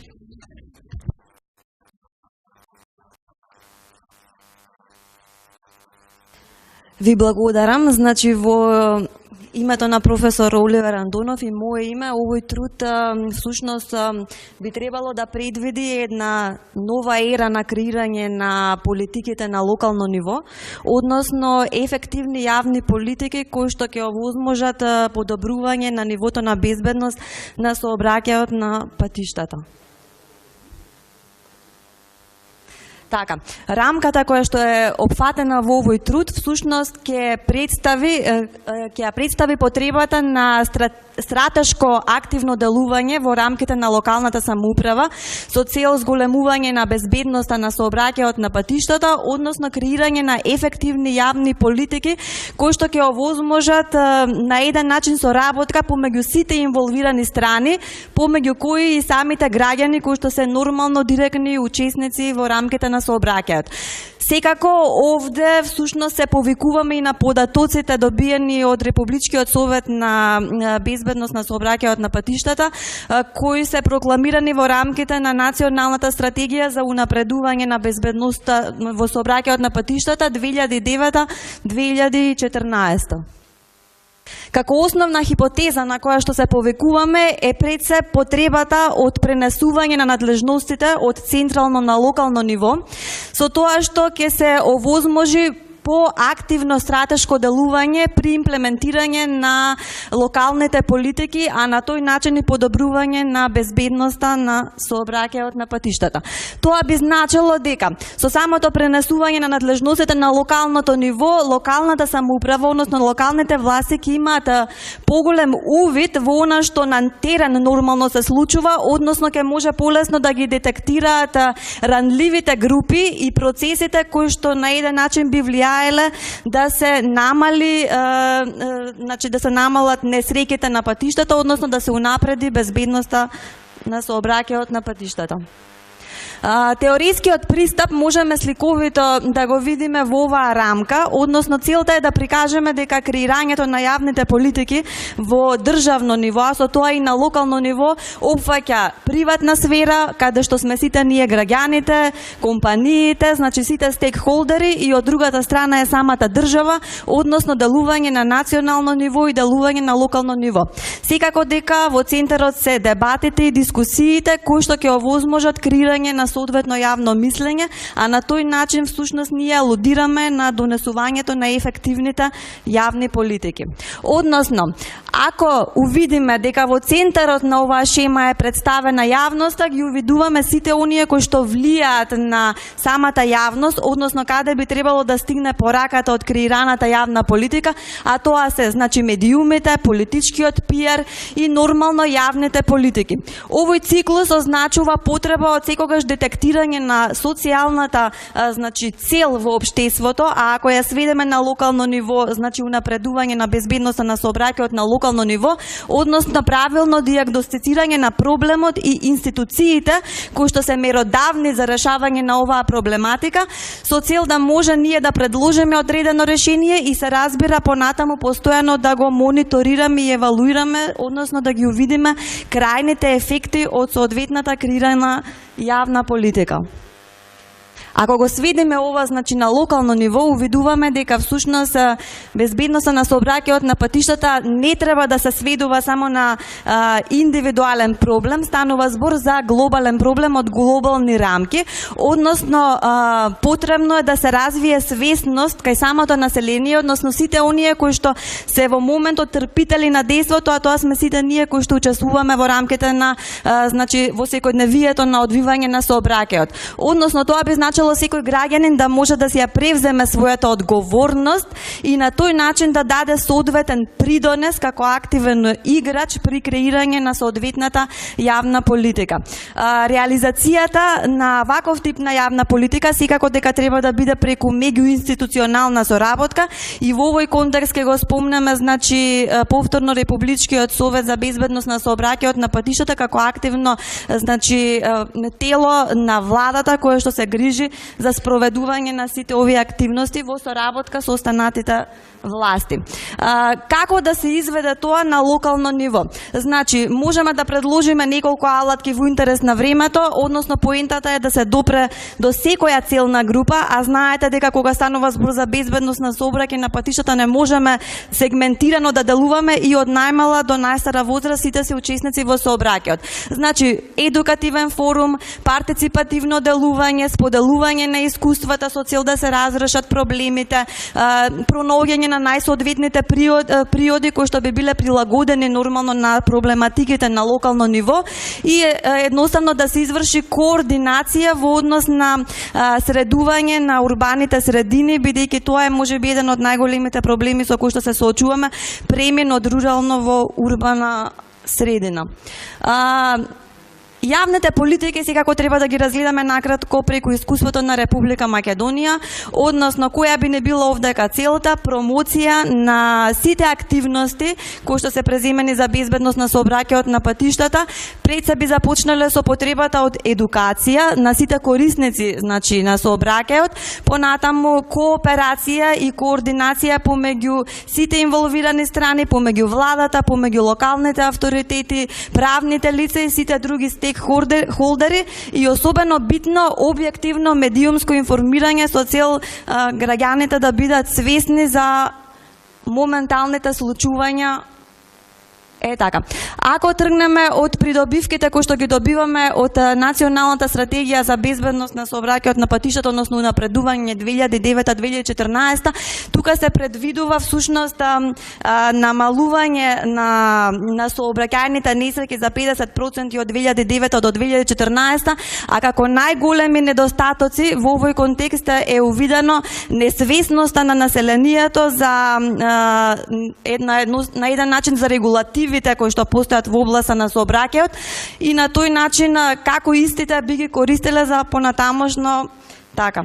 Која е потребата, значи, од сето ова и како препораки воедно би ги представиле? Значи, секогаш е потребно да иницираме стратешка рамка за остварување на безбедноста на сообраќајот на патиштата, односно, тука ќе ја иницираме соработката на локалните авторитети со граѓаните, кои што најдобро може да ги детектираат проблематиките кои што настануваат нормално на терен, соработката на локалните агенди на регионално ниво, значи меѓуопштинската соработка, промовирање на материјали, соодветни информации, студии на случај, анализи, значи прилагодени на локално ниво и исто така, значи, постојано контролирање од страна на локалните самоуправи на она што се случува на терен, ефективна координација помеѓу сите инволвирани партнери и секако следење на насоките од Европската Унија до 2020 година секако, значи, треба да постои прифаќање на локални стратегии кои што ќе бидат меѓусебно координирани со националната стратегија, која што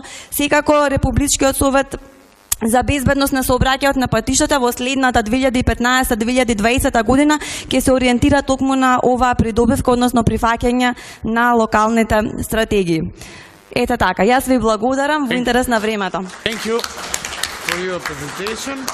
Next presentation is from Nikos Eliou and Atanas Galanis.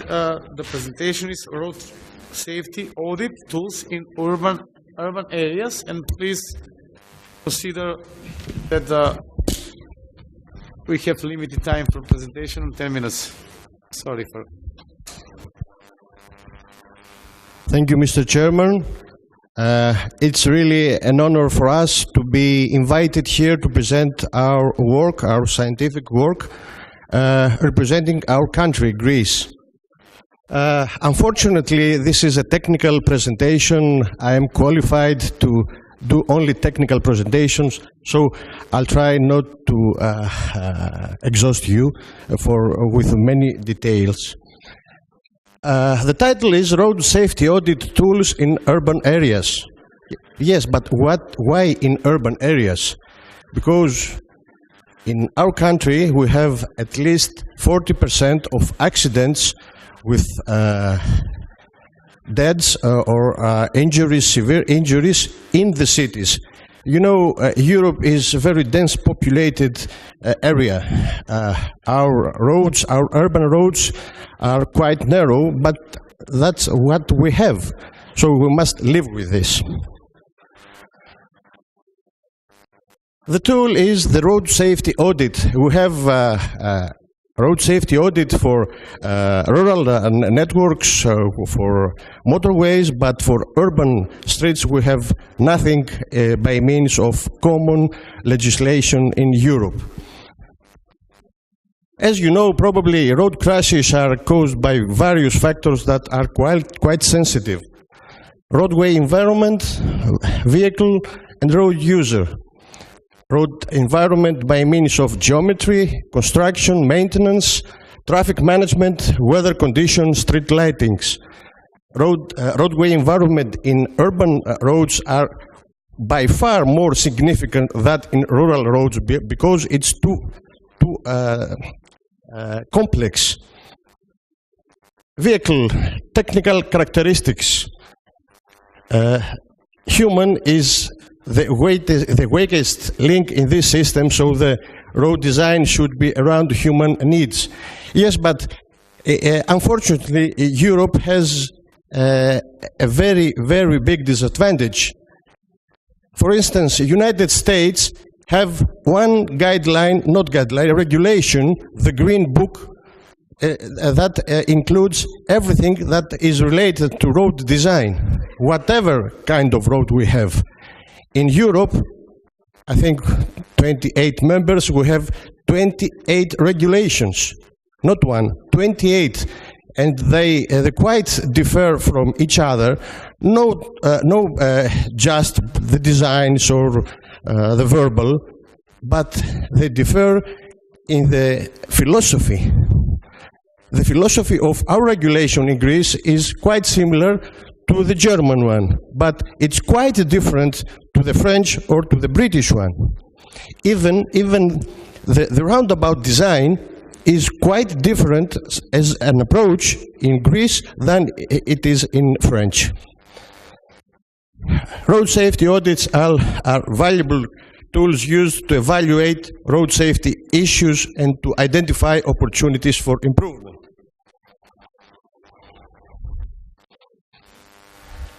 Why should we use road safety audit? What are the benefits?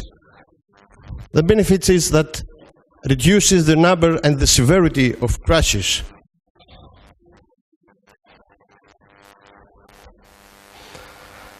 Examines conditions in detail that may pose safety hazards to all road users. Consider safety from a human factors point of view and multimodal issues. You know, it's very odd. We may design a perfect road. We may construct a perfect road. But we may have, at the end, a dangerous road, because all the previous stages are technical stages. The lack is the point of the human view. When to conduct road safety audits, there is the early stage, it's planning, scoping, feasibility, preliminary design, detailed study, it's a serious one, the detailed road safety audit in detailed design. In work zones, pre-opening is the crash test because pre-traffic, let's say, and of course the existing roads. This is a typical road safety audit process. This is the responsibilities of the road owner, and this is the responsibilities from the road safety audit team. This is a typical road safety audit cycle, you can see, but we have 3 questions and 3 answers. What do we want to change? Of course, infrastructure and behavior. What is our goal? Safe and sustainable transportation. And how we can achieve this change? Tools, case studies, and multidisciplinary work. Case studies, not best studies. I'm getting sick with the expression best practices. Something that is best practice for Sweden is not good practice for Greece or for Italy. Let's say good practices or practices under examination, maybe. The key, the milestone, the key factor is the urban sustainable mobility plans. This is the infrastructure, this is the context that sets the European community in order to give space to people, to bicycles, to pedestrians, and to public transport. In this context, we must achieve road safety.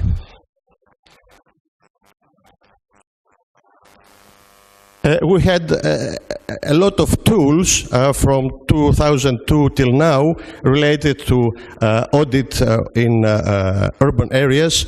A lot of them have main axes that they are the evaluation of sustainable transport modes. We must have analytic audit tools, checklists, implementation from either properly trained auditors or citizens with low level or training or expertise is the common sense. Applications in micro and macro urban form, neighborhoods, arterials, and of course the audit should be conducted on road segment, intersection or bus stop area. The tools can say that it's an old-fashioned, that is a paper sheet in print version, and the other one is using PDAs or tablets with enhanced properties. They must they must incorporate geographic information systems. It's a mandatory. Of course, global position systems that are quite accurate, not the common that have the tablets. And of course, photo cameras, thus importing pictures and complete checklist in the database in real time. This is a typical checklist in paper. This is some typical points that should be observed and recorded during safety audit. When conducting a safety audit in urban areas, you cannot safety audit whatever. It's another procedure when you have to deal with pedestrians, and it's another different procedure when we have to do with bicycles. We have separate checklists or targets for each road safety audit. This is the targets, the topics of pedestrian road safety audit, and this is what we look for.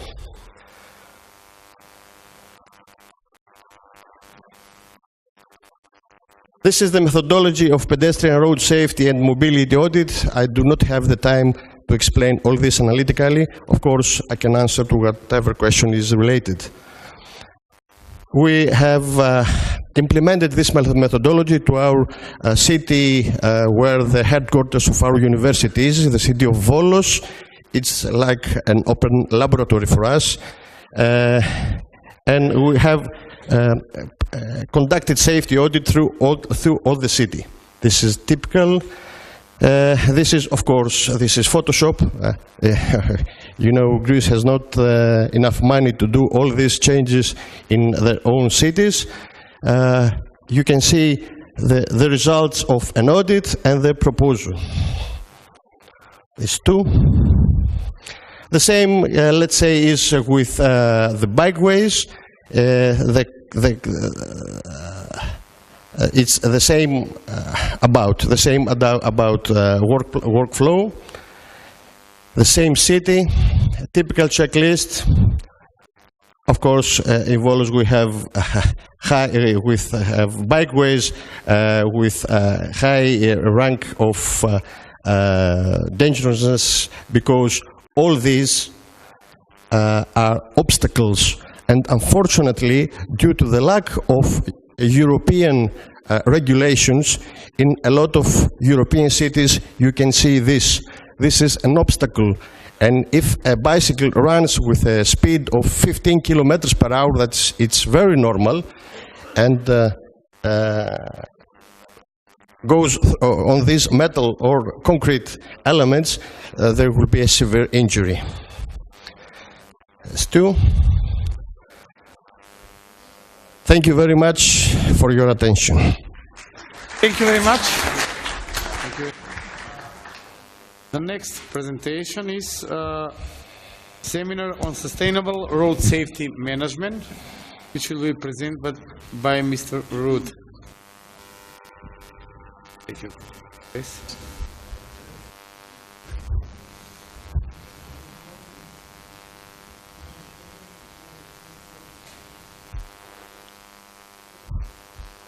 Well, let me do a story in between. It was a cold and a rainy day in the Netherlands when Joop Goos and I were sitting together and were reflecting on the issue of road safety. And based on our decades of experience in the international world of road safety, we thought, is it possible to combine a variety of knowledge, a variety of situation in a kind of a tailor-made program which can be used in local, regional or central situations. And so we came up with the idea to set up a seminar on road safety.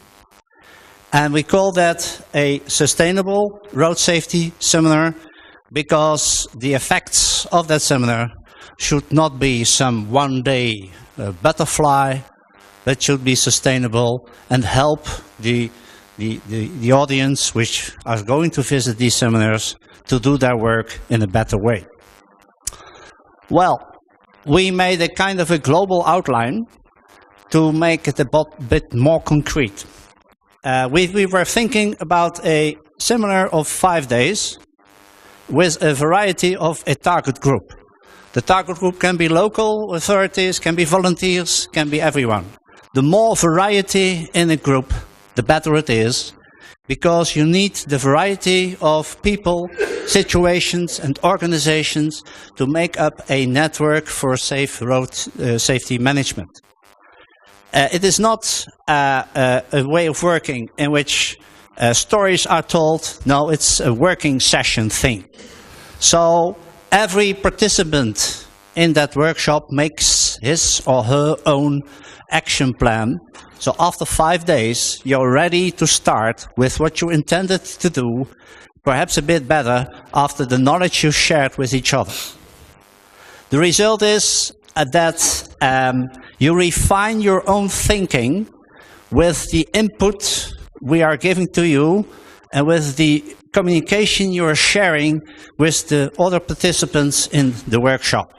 So it's working style. It's not just talking to an audience, it's action.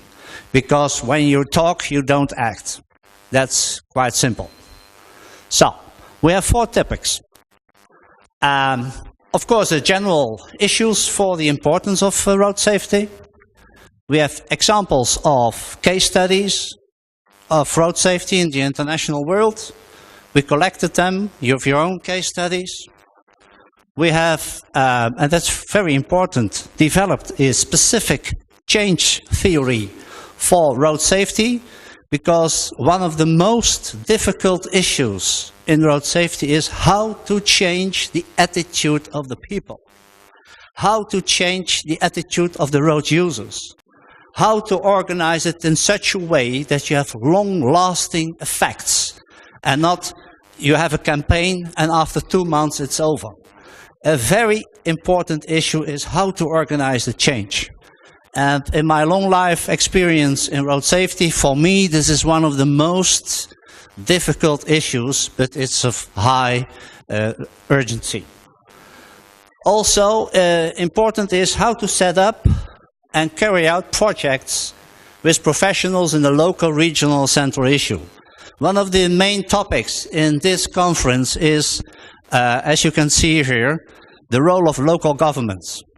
In my lifetime experience, I always try to set up networks between the different authorities in order that they work together instead of working on their own. There's a lot of work done in the area of road safety that organizations go on their own. And I think it's about time that we cooperate and force and bring the forces together in a very focused thing. Well, how can we do sustainable road safety management? Well, of course, the participants learn something. This is written here. They make their own road safety plan, and they change their knowledge and experience with each other. So in the working style, we work together on making not only plans, but also going to reality. In day 1, of course, we have the Vision Zero, we have the multidisciplinary approach. We bring together all the knowledge which is available in this area. We go to the systems of statistics, descriptions, and we introduce the Road Safety Action Plan. We go to the state of the art of the participants and say, where are you when you take part of this workshop? Where are you at this very moment? And what do you need in order to maximize the efforts you do in the way you work? And also it is very important to see cases on the local level. We collected a number of successful and non-successful projects on the local level, and what can we learn about them? What is meant by them, and what is the profit for you? In day 2, we make your own plan. You continue to work on that. You experience the importance of networking. Networking is a very important issue in road safety management. How to lay contacts with decision makers, with people who influence, with people with the budget, with people who can do something in order to prevent dangerous situations. In day 2, we continue working on your plans, and we look at the research and statistics, very important. You have to go to the figures, the facts, which can influence your decisions. We continue. I don't go into details, but what I want to show you is that we try to cover all the relevant aspects of road safety and bring that together with your own experience. Some items, good practices of pedestrians, good practices of young people, good practices of two-wheelers, so the different target groups are faced and seen what can be done in order to collect the information which can be useful to continue your own activities.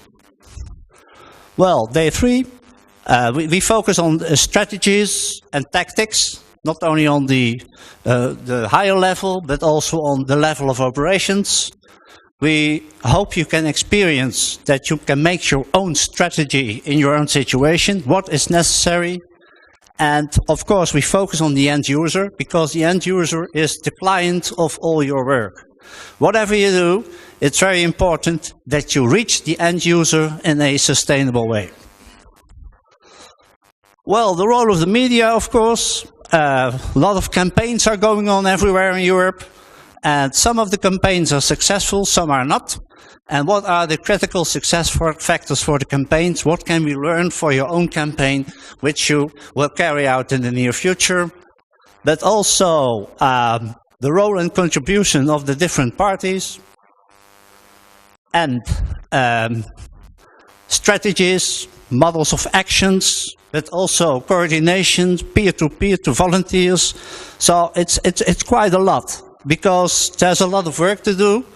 And what we do is to connect the knowledge with your own knowledge, and to create an atmosphere in where you have a continuous, motivation to go for it to the next future.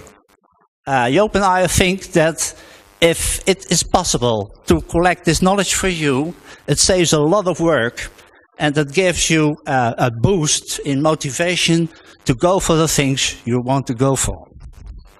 Well, day 4, the pillars and measures of best practices, capacity building, black spots, all the work you know when you are really involved in the situation.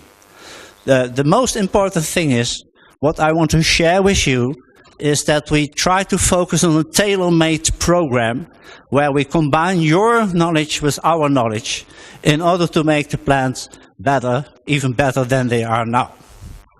So, last day, reflection. Of course, we need some reflection, and we can bring up your own situation in doing some site visits or whatever. And this program can be made tailor-made in your own situation, in your own country, in the way you would like to do it. Thank you very much. Thank you. Government in Road Traffic Safety by Goran Anžinski and Mile Stankovski. Please consider that you have 10 minutes. Mr. Goran. Okay?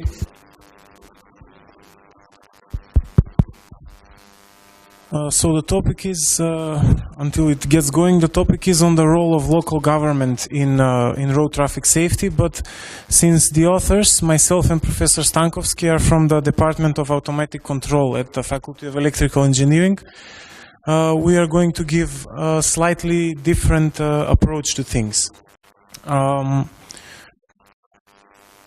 As an introduction,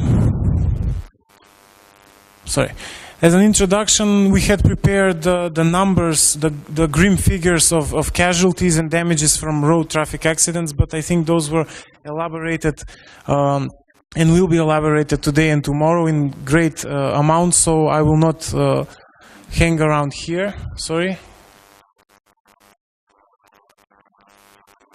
So we will not hang around here. I will only say that the problem of road traffic accidents is now more actuated in the underdeveloped and the developing countries, because the developed countries have already been working on the fight against road traffic accidents, and they do have a head start. Also, the scientific and technological advancement and improvements in recent years has helped to introduce intelligent control of road traffic, and that greatly reduces the damages and the road traffic accidents, and therefore the experiences of the developed countries must be used by the developing countries to combat this occurrence. So what we did is model the control of road traffic and of road traffic safety the way we do with any other control systems. There is a process, which in this situation is the traffic safety. There is a controller, whose role is played by the local government. The actual state of the traffic safety is the output of the system, and there is a desired input, which is the desired state of the traffic safety. And according to the difference between the desired state of road traffic safety and the actual realistic state of road traffic safety, the controller, which is the local government, generates an output, a control output, which drives the process towards its desired state. And there are also disturbances which counter the effects of the local authorities. The desired state should be a carefully composed plan of expectations. It should consist of realistic and achievable goals, which are defined on all state levels, not only on local level, and which should be defined in consultation with experts, experiences, and public opinions. For example, in the developed countries, these plans are of the type of reducing the damages of road traffic accidents by up to 50% in the next period of 5 to 15 years, or in that something in that vicinity. The actual state is actually the constant observation and monitoring of road traffic and non-stop data acquisition of the state of road traffic safety. This is the greatest responsibility of the local authorities. They have to. The best way to approach this is to have a solid database of road traffic accidents, which would then help to build a good model for prediction of road traffic accidents, and that would help, of course, to battle this occurrence. The database should consist of the most relevant trends of accidents, such as time, place, frequency, severity, damages, mortality rate, the demographics of the victims of the accidents. And that would help to locate the main reasons for the accidents, to locate and identify the black spots or the dangerous spots in urban areas, and it would, in general, improve traffic safety. The responsibility of local authorities in the database buildings is the collaboration with all other state instances, so health, judiciary, police, citizens. All these instances need to collaborate in order to build a strong database. Then organization and synchronization of the data, and of course categorization of the road traffic accidents.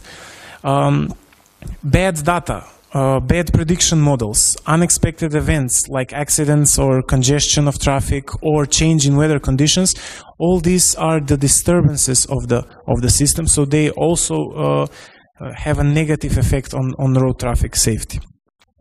Finally, the controller is the most complex part, and it consists of the actions of the local government, such as the traffic control, the timing of traffic lights, the routing of traffic, then formation of work groups and bodies that will work on traffic safety, and formation of legal and logistic frameworks for their acting, formation of emergency reaction plans, education of especially of young people and drivers, and proper road maintenance, etc. All this would help in combating the road accidents. Now, the concept of intelligent control is also very important, and it's important to be introduced in road traffic safety. There are several types of intelligent control, namely vehicle safety and road safety. For vehicle safety, we have many additions to modern vehicles today, which are the responsibility of vehicle manufacturers and designers. But when it comes to road safety, features such as the traveler information services, the traffic management services, public transportation services, electronic payment services, commercial vehicle operations, emergency management services, and information warehousing devices, all these features are responsibility of the local authorities and of the municipalities, and they have to work together with the car manufacturers who provide the vehicle safety to make a whole picture of, to complete the whole picture of intelligent control in road traffic safety. It is good news to know that research has shown that there is a rising demand and support for intelligent traffic control in the European Union, and here we have some numbers which we won't stick long to, but it's sufficient to say that many citizens of the European Union, the majority of them, support the introduction of and the implementation of intelligent traffic control and intelligent traffic safety. So it is a growing responsibility for local authorities to ensure traffic safety by means of introducing intelligent traffic control. Here we have a short example on intelligent vehicle road communication system, where we have special units called roadside units, which help to implement inter-vehicle, then vehicle to roadside, and inter-roadside communication.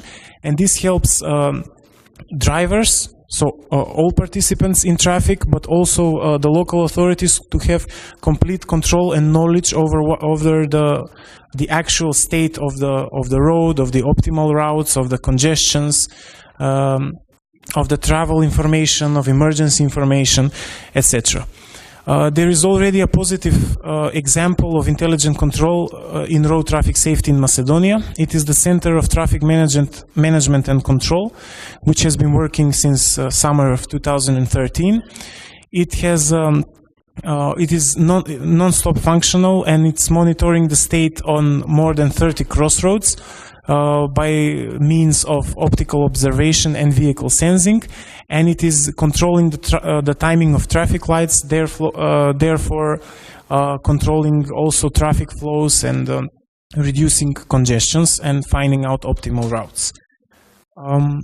In conclusion, we should say that road traffic safety is a problem on all levels, but it is the local governments which are in the best position to solve this problem or to attack this problem, and therefore they have the highest responsibility in the constant search for solutions for the problem of road traffic safety.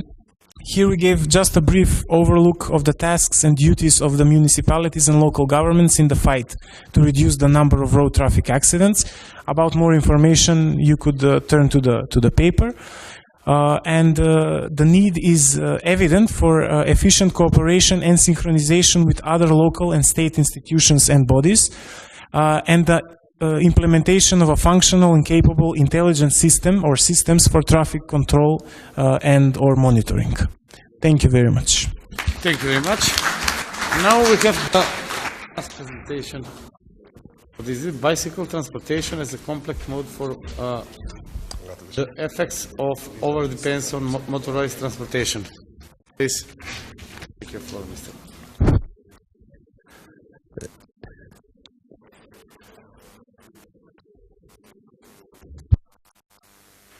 Thank you very much. I'm making this presentation on behalf of the Chief Executive Officer of the Federal Road Safety Corps. The FRSC is the lead agency in transport and traffic management in Nigeria. Well, the use of motorcycles, the use of bicycles. The bicycle culture in Nigeria is actually going down, as a lot of people wrongly associate the use of bicycle to poverty. It is believed that only the poor ride bicycles. They want to give you some of the efforts that we are making to change this particular belief.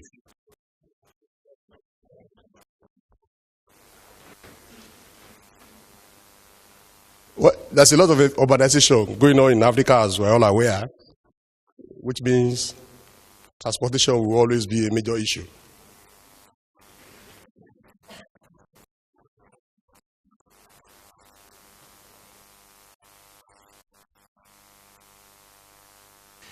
By 2030, it is believed that Africa will have 760 million urban residents.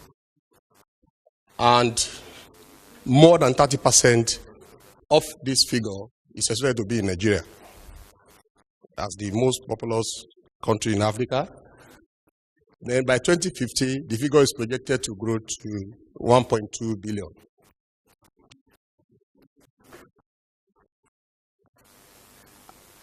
With more people moving in the cities, definitely the use of bicycles will also be of great importance. The demand for efficient urban infrastructure, especially in traffic control and management, is on the increase. And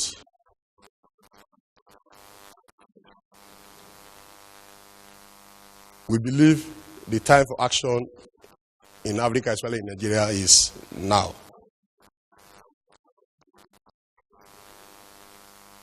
Cycling is very critical in our transport management and general movements in the country. But like I said earlier, it's an issue that we need to do more to actually encourage people to use bicycles. It is quite popular in the rural areas, but in the cities, once you are on the bike, you are considered a poor man. Briefly on Nigeria, when the West African part of the Africa, that's the country there, with 167 million population, land mass never around 10,771 square kilometers. Then we have about 294,000 kilometers of road network.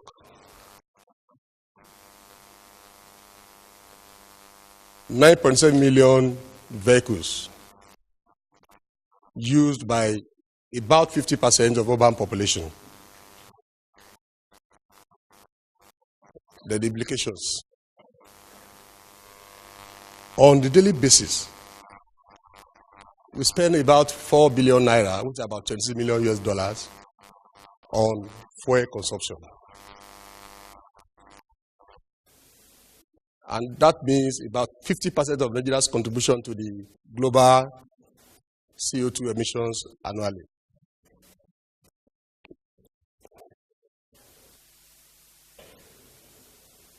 We record over 6,000 deaths and 39,000 injuries each year in the country.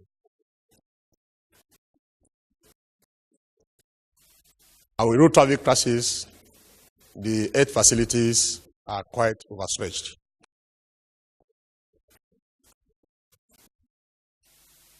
We're trying to see how we can make our people go back to the use of bicycles.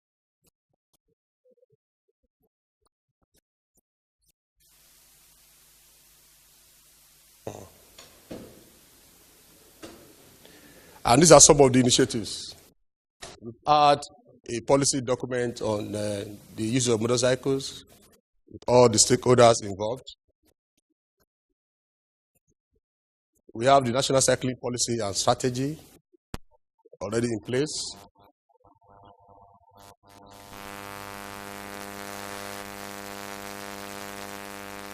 The vision is to have about 15% of Nigerians cycling by choice by the year 2016.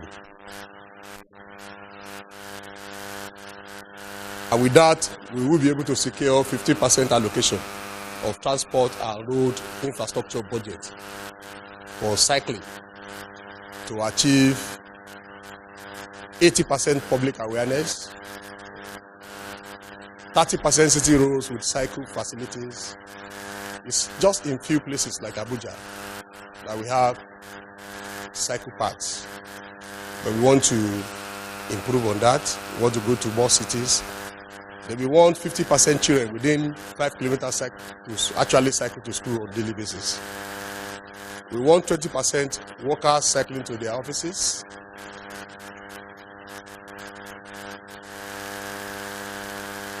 And the impact, we've started going about organizing stakeholders forum. We've been going to the people who influence decisions on the use of bicycles. Just like you have all stakeholders, the Cycling Federation, we have the academics. We're trying to get bicycle clubs in the universities. They have facilities in universities and some other places. Then we also feel that the National Assembly should be brought in. So we're trying to get the buy-in of the National Assembly. That's why we cycled to the National Assembly and we had the senator in charge of transportation committee with us there. We've embarked on massive public enlightenment activities. We've gone around the cities, the major cities, and when we do that, a lot of people want to have their own bicycles. So we join the queue. We also had a National Bicycle Week between 13th and 24th of November 2013, when we raised the awareness on the use of bicycles nationwide.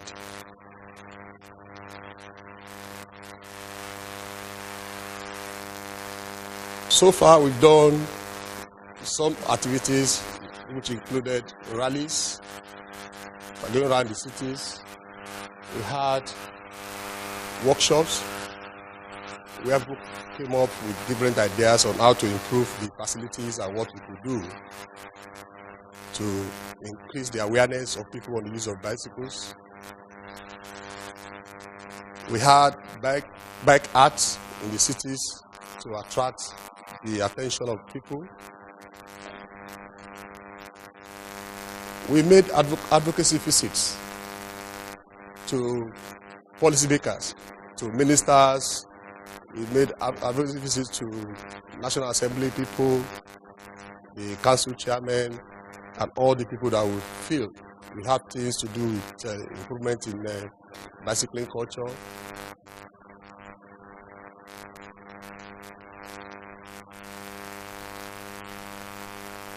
We had a research or a survey on the use of motorcycles in Abuja, the Federal Capital Territory.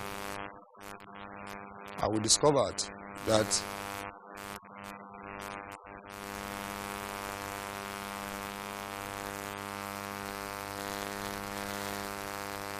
all roads in Abuja actually have cycle paths.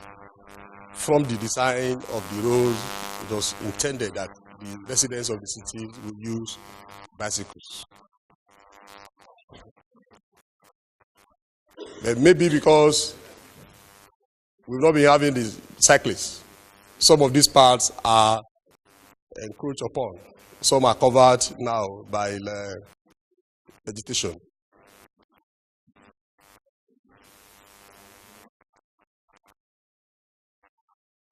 Then we had this problem in inappropriate junctions and traffic light designs, which are not actually used. Then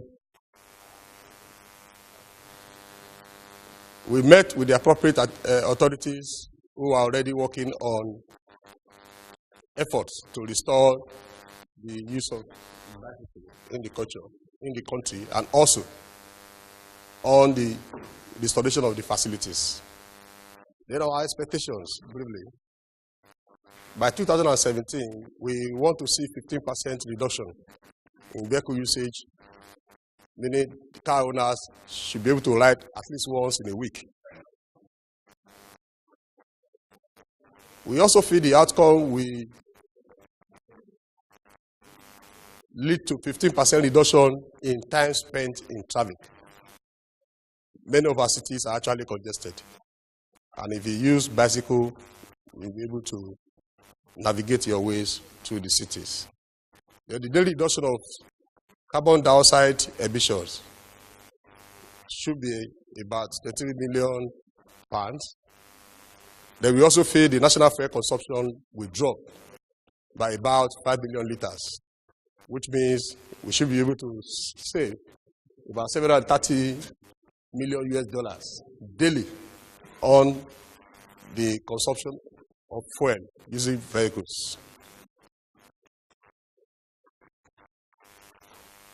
It will impact on cost of road maintenance, as we feel more money will be gained to do some other things. And we also feel that the demand on health care facilities will be reduced.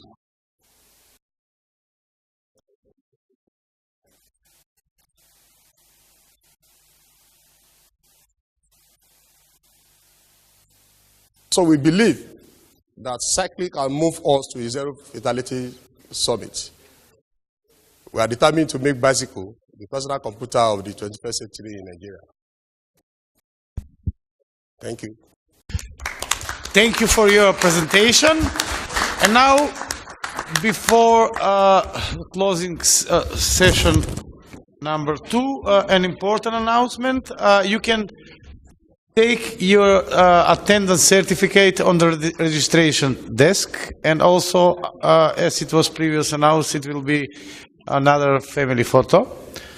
So please, the next session will start instead of 15:30 on 50 at 3 o'clock. So please be on time. So now we have a break, and also there is a photo and there is a possibility to take your certification. Yes. And of course, a lunch break after this.